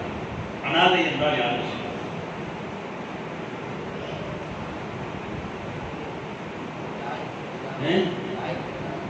தாய் தந்தை இல்லாதவர்களுக்கு அனாதையா? தாய் தந்தை இல்லாதவர்களுக்கு அனாதை. உதாரணமா எங்க அத்தாவுக்கு இப்ப தாய் தந்தை இல்லை, அவங்க அனாதையா? எங்க அத்தாவுக்கு வயசு 85 வயசாயிடுச்சு வச்சுக்கோங்களேன். அவங்களுக்கு தாய் தந்தை இல்லை, அவங்க அனாதையா? சொல்லுங்க. அனாதை இன்னும் கொஞ்சம் எக்ஸ்ட்ரா விளக்கி சொல்லுங்க.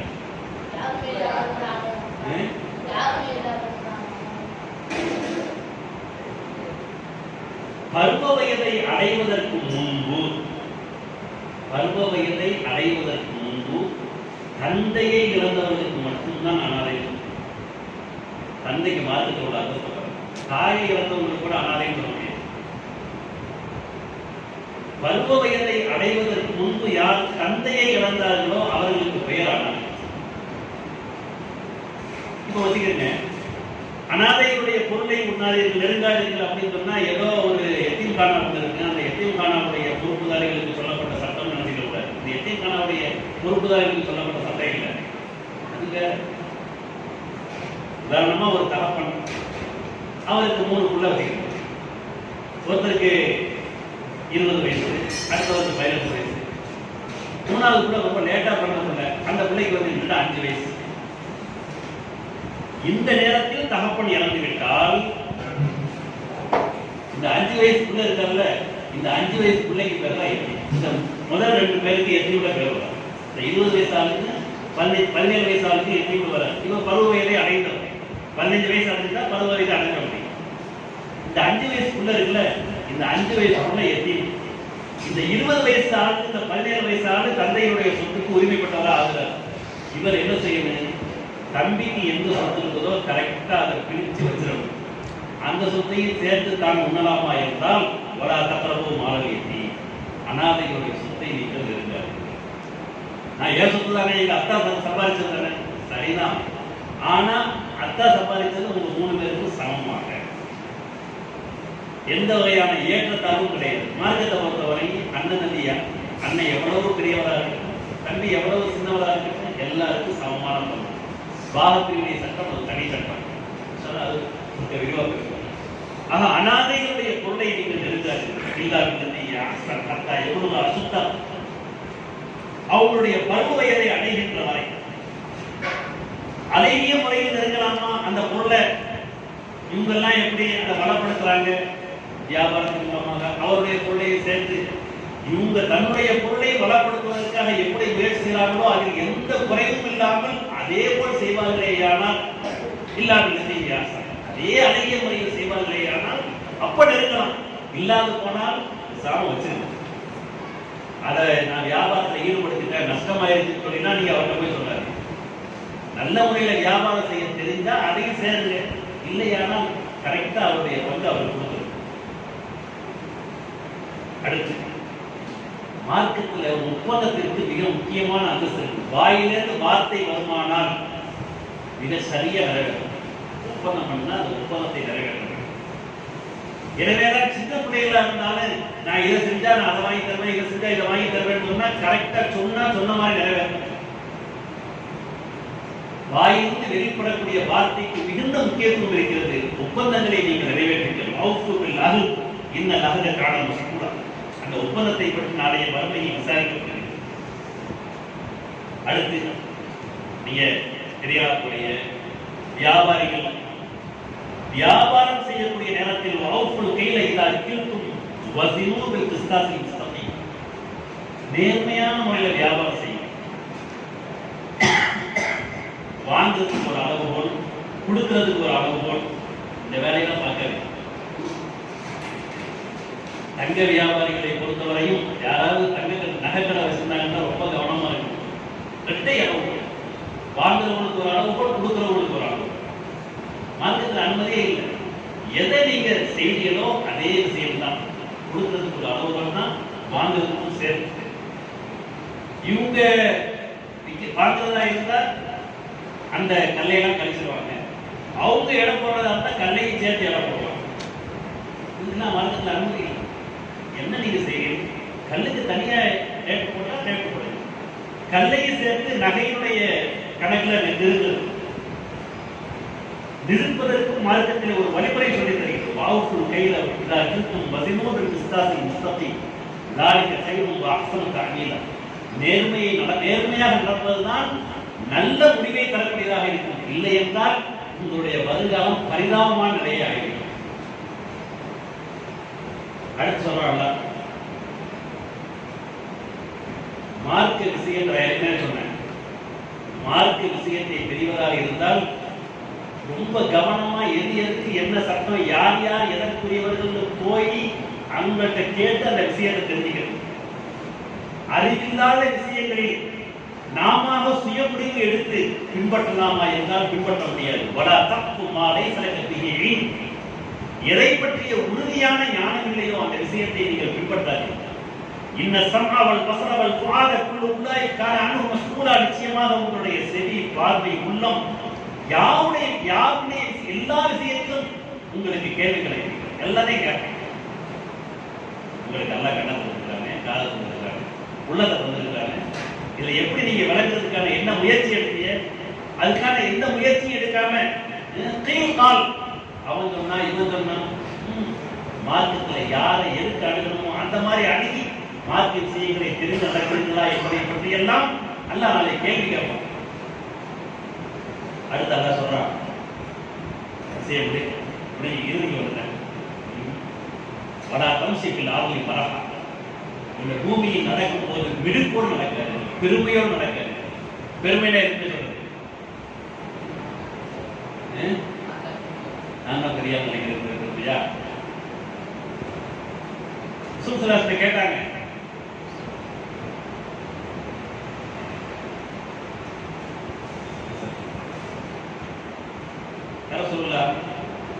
பல இடத்துல பெருமையை பற்றி சொல்லும் போது மக்களை கல்வியின் முக்கால தரத்தையும் கிபர் யாருடைய உள்ளத்தில் அணு அளவேனும் பெருமை இருக்குமோ அவர்கள் சொர்க்கத்தை நுழைய மாட்டாங்கன்னு சொல்லிய பல அதிசயங்கள் பயமா இருக்குது.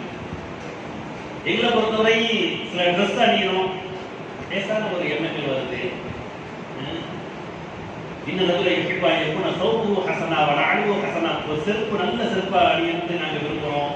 இதெல்லாம் பெருமையாகுமா என்று கேட்கும் போது அதற்கு சுசுராசு சொன்னாங்க இன்னெல்லாம் தெளிவில் வைக்கப்பட்டால் அல்லாஹ் அழகன் பேரழகன் அடியார்கள் அலங்காரமாக அழகாக இருப்பதை கூறுகிறான். இதுக்கு பேர் பெருமை இல்லை. நல்ல ட்ரெஸ் போட்டால் அது பேர் பெருமை இல்லை. நல்ல செருப்பு போட்டால் அதுக்கு பேர் பெருமை இல்லை. ஆனால் அவங்களுடைய தகுதிக்கு தகுந்தவாறு போட்டுக்கிறது ஏற்கனவே சொல்லிட்டேன். அவங்களுடைய தகுதிக்கு தகுந்தவாறு போட்டு. சரி, அப்படியானால் பெருமைனா எதுக்கு சொல்றது? பெருமை என்றால் அல்கிபர் பத்தருல் ஹக் வகம்துன் நாஸ். அல்கிபர் பத்தருல் ஹக் வகம்துன் நாஸ். சத்தியத்தை ஏற்க மறுப்பதும் பிற மனிதர்களை மற்ற ரகமாக கருதுவதும் பேர் தான் பெருமை. எல்லாரையும் அன்பா சகோதரா பார்க்கணும். இவரோட சேர்ந்து நான் பழக மாட்டேன், அவருடைய சேர்ந்து ஏன் இல்லை. எல்லாரும் ஆரம்பிய மக்கள், ரசூல் சார்பை உமர், எல்லோரும் சகோதரர். பிற மனிதர்களை மற்ற ரகமாக கருதுவதும் சத்தியத்தை ஏற்க மறுப்பதும் ஒரு ரூல்ஸ் மார்க்கத்தில் சொல்லப்பட்டிருக்கு அல்லது அன்றாட நடைமுறையில் சொல்லப்பட்டிருக்கு. பள்ளிவாசல், இந்த பள்ளிவாசல்ல நிர்வாகத்தை சொல்றாங்க, இந்த பள்ளிவாசத்தை ஒழுங்குமுறைக்காக வேண்டி இதனுடைய சுவிட்சுகளை யார் தான் போடணும், இமாம் பணியாளர்கள் மட்டும் போடுறது, வெளியாக மற்றவங்க போடாதே அப்படின்னு சொன்னா, நான் தான் இந்த பள்ளிவாசலுக்கு எல்லாம் செஞ்சேன். நிறைய ஏற்பாடுகளை நான் பண்ணுறதாங்க. நான் எனக்கு மட்டும் விதி வளைத்து யாராவது போய் அது கொடுத்தா இருந்தால் அவருடைய உணர்வில் பெருமை இருக்கிறோம். ஒரு சத்தியத்தினுடைய ஒரு ரூல்ஸை ஏற்க மறுக்கிறார், ஒரு சட்டத்தை ஏற்க மறுக்கிறார். எனக்குலாம் அது பொருந்தாதுன்னு நினைக்கிறேன். சட்டத்தை அப்படியே மதிக்க வேண்டும். ஒரு ஆளை அமீராக்கிறோம், அமீராக்கி விட்டால் அந்த அமீர் யாராக இருந்தாலும் சரிதான். இதுல எதுலையுமே குறைய சொல்லி வராது. ஆனா இதுல குறைய நிர்பந்தத்துக்காக சொல்லப்படுது. வலவுகான அப்தன் ஹபஷியன் கஅன்ன ரஸஹு ஸபீபத்துன் வருது. அமீருக்கு நீங்க கட்டுப்படுங்க, அவர் கருப்பின நீக்ரோ அடிமையாக இருந்தாலும் சரிதான். கஅன்ன ரஸஹு ஸபீபத்துன், அவருடைய தலை கிஸ்மிஸ போல சூம்பி போனதாக சுருங்கி போனதாக இருந்தாலும் சரிதான். ஆனால் அவருடைய தோற்றம் எவ்வளவு அவலட்சணமாக இருந்தாலும் சரிதான், அவர் அமீரா இருந்தாலும் கட்டுப்பாடு. அவர் சட்டத்தை கட்டுப்பாடு. நல்லா சொல்றான், ஆர்வை மரகா, இந்த பூமியிலே நீங்கள் விடுக்கோடு நடக்காதீர்கள், பெருமையாக நடக்காதீர்கள். இன்னங்கள் தகரைகள் ஆகும், நீங்கள் ஒன்றும் பூமியை கொத்துக்கொண்டு உள்ளே சென்று விடவும் முடியாது. வளரும் தமிழுகள் திவானத்துவா, மலையளவுக்கு வசந்து விடவும் முடியாது. ரொம்ப பெரிய அளவு முடியாது, ரொம்ப கீழே அடியிலேயும் ஒரே போயிடும். என்னடா இருக்கிறது பெருமை அடிக்கிறதுக்கு? பெருமை அடிப்பதற்கு என்ன இருக்கிறது? எல்லாம் நான் தந்தது. யார் சொல்றாங்க? எல்லாம் நான் தந்தது. அல்லாஹ் தந்ததை வைத்து பெருமை அடிப்பதற்கு என்ன இருக்கிறது?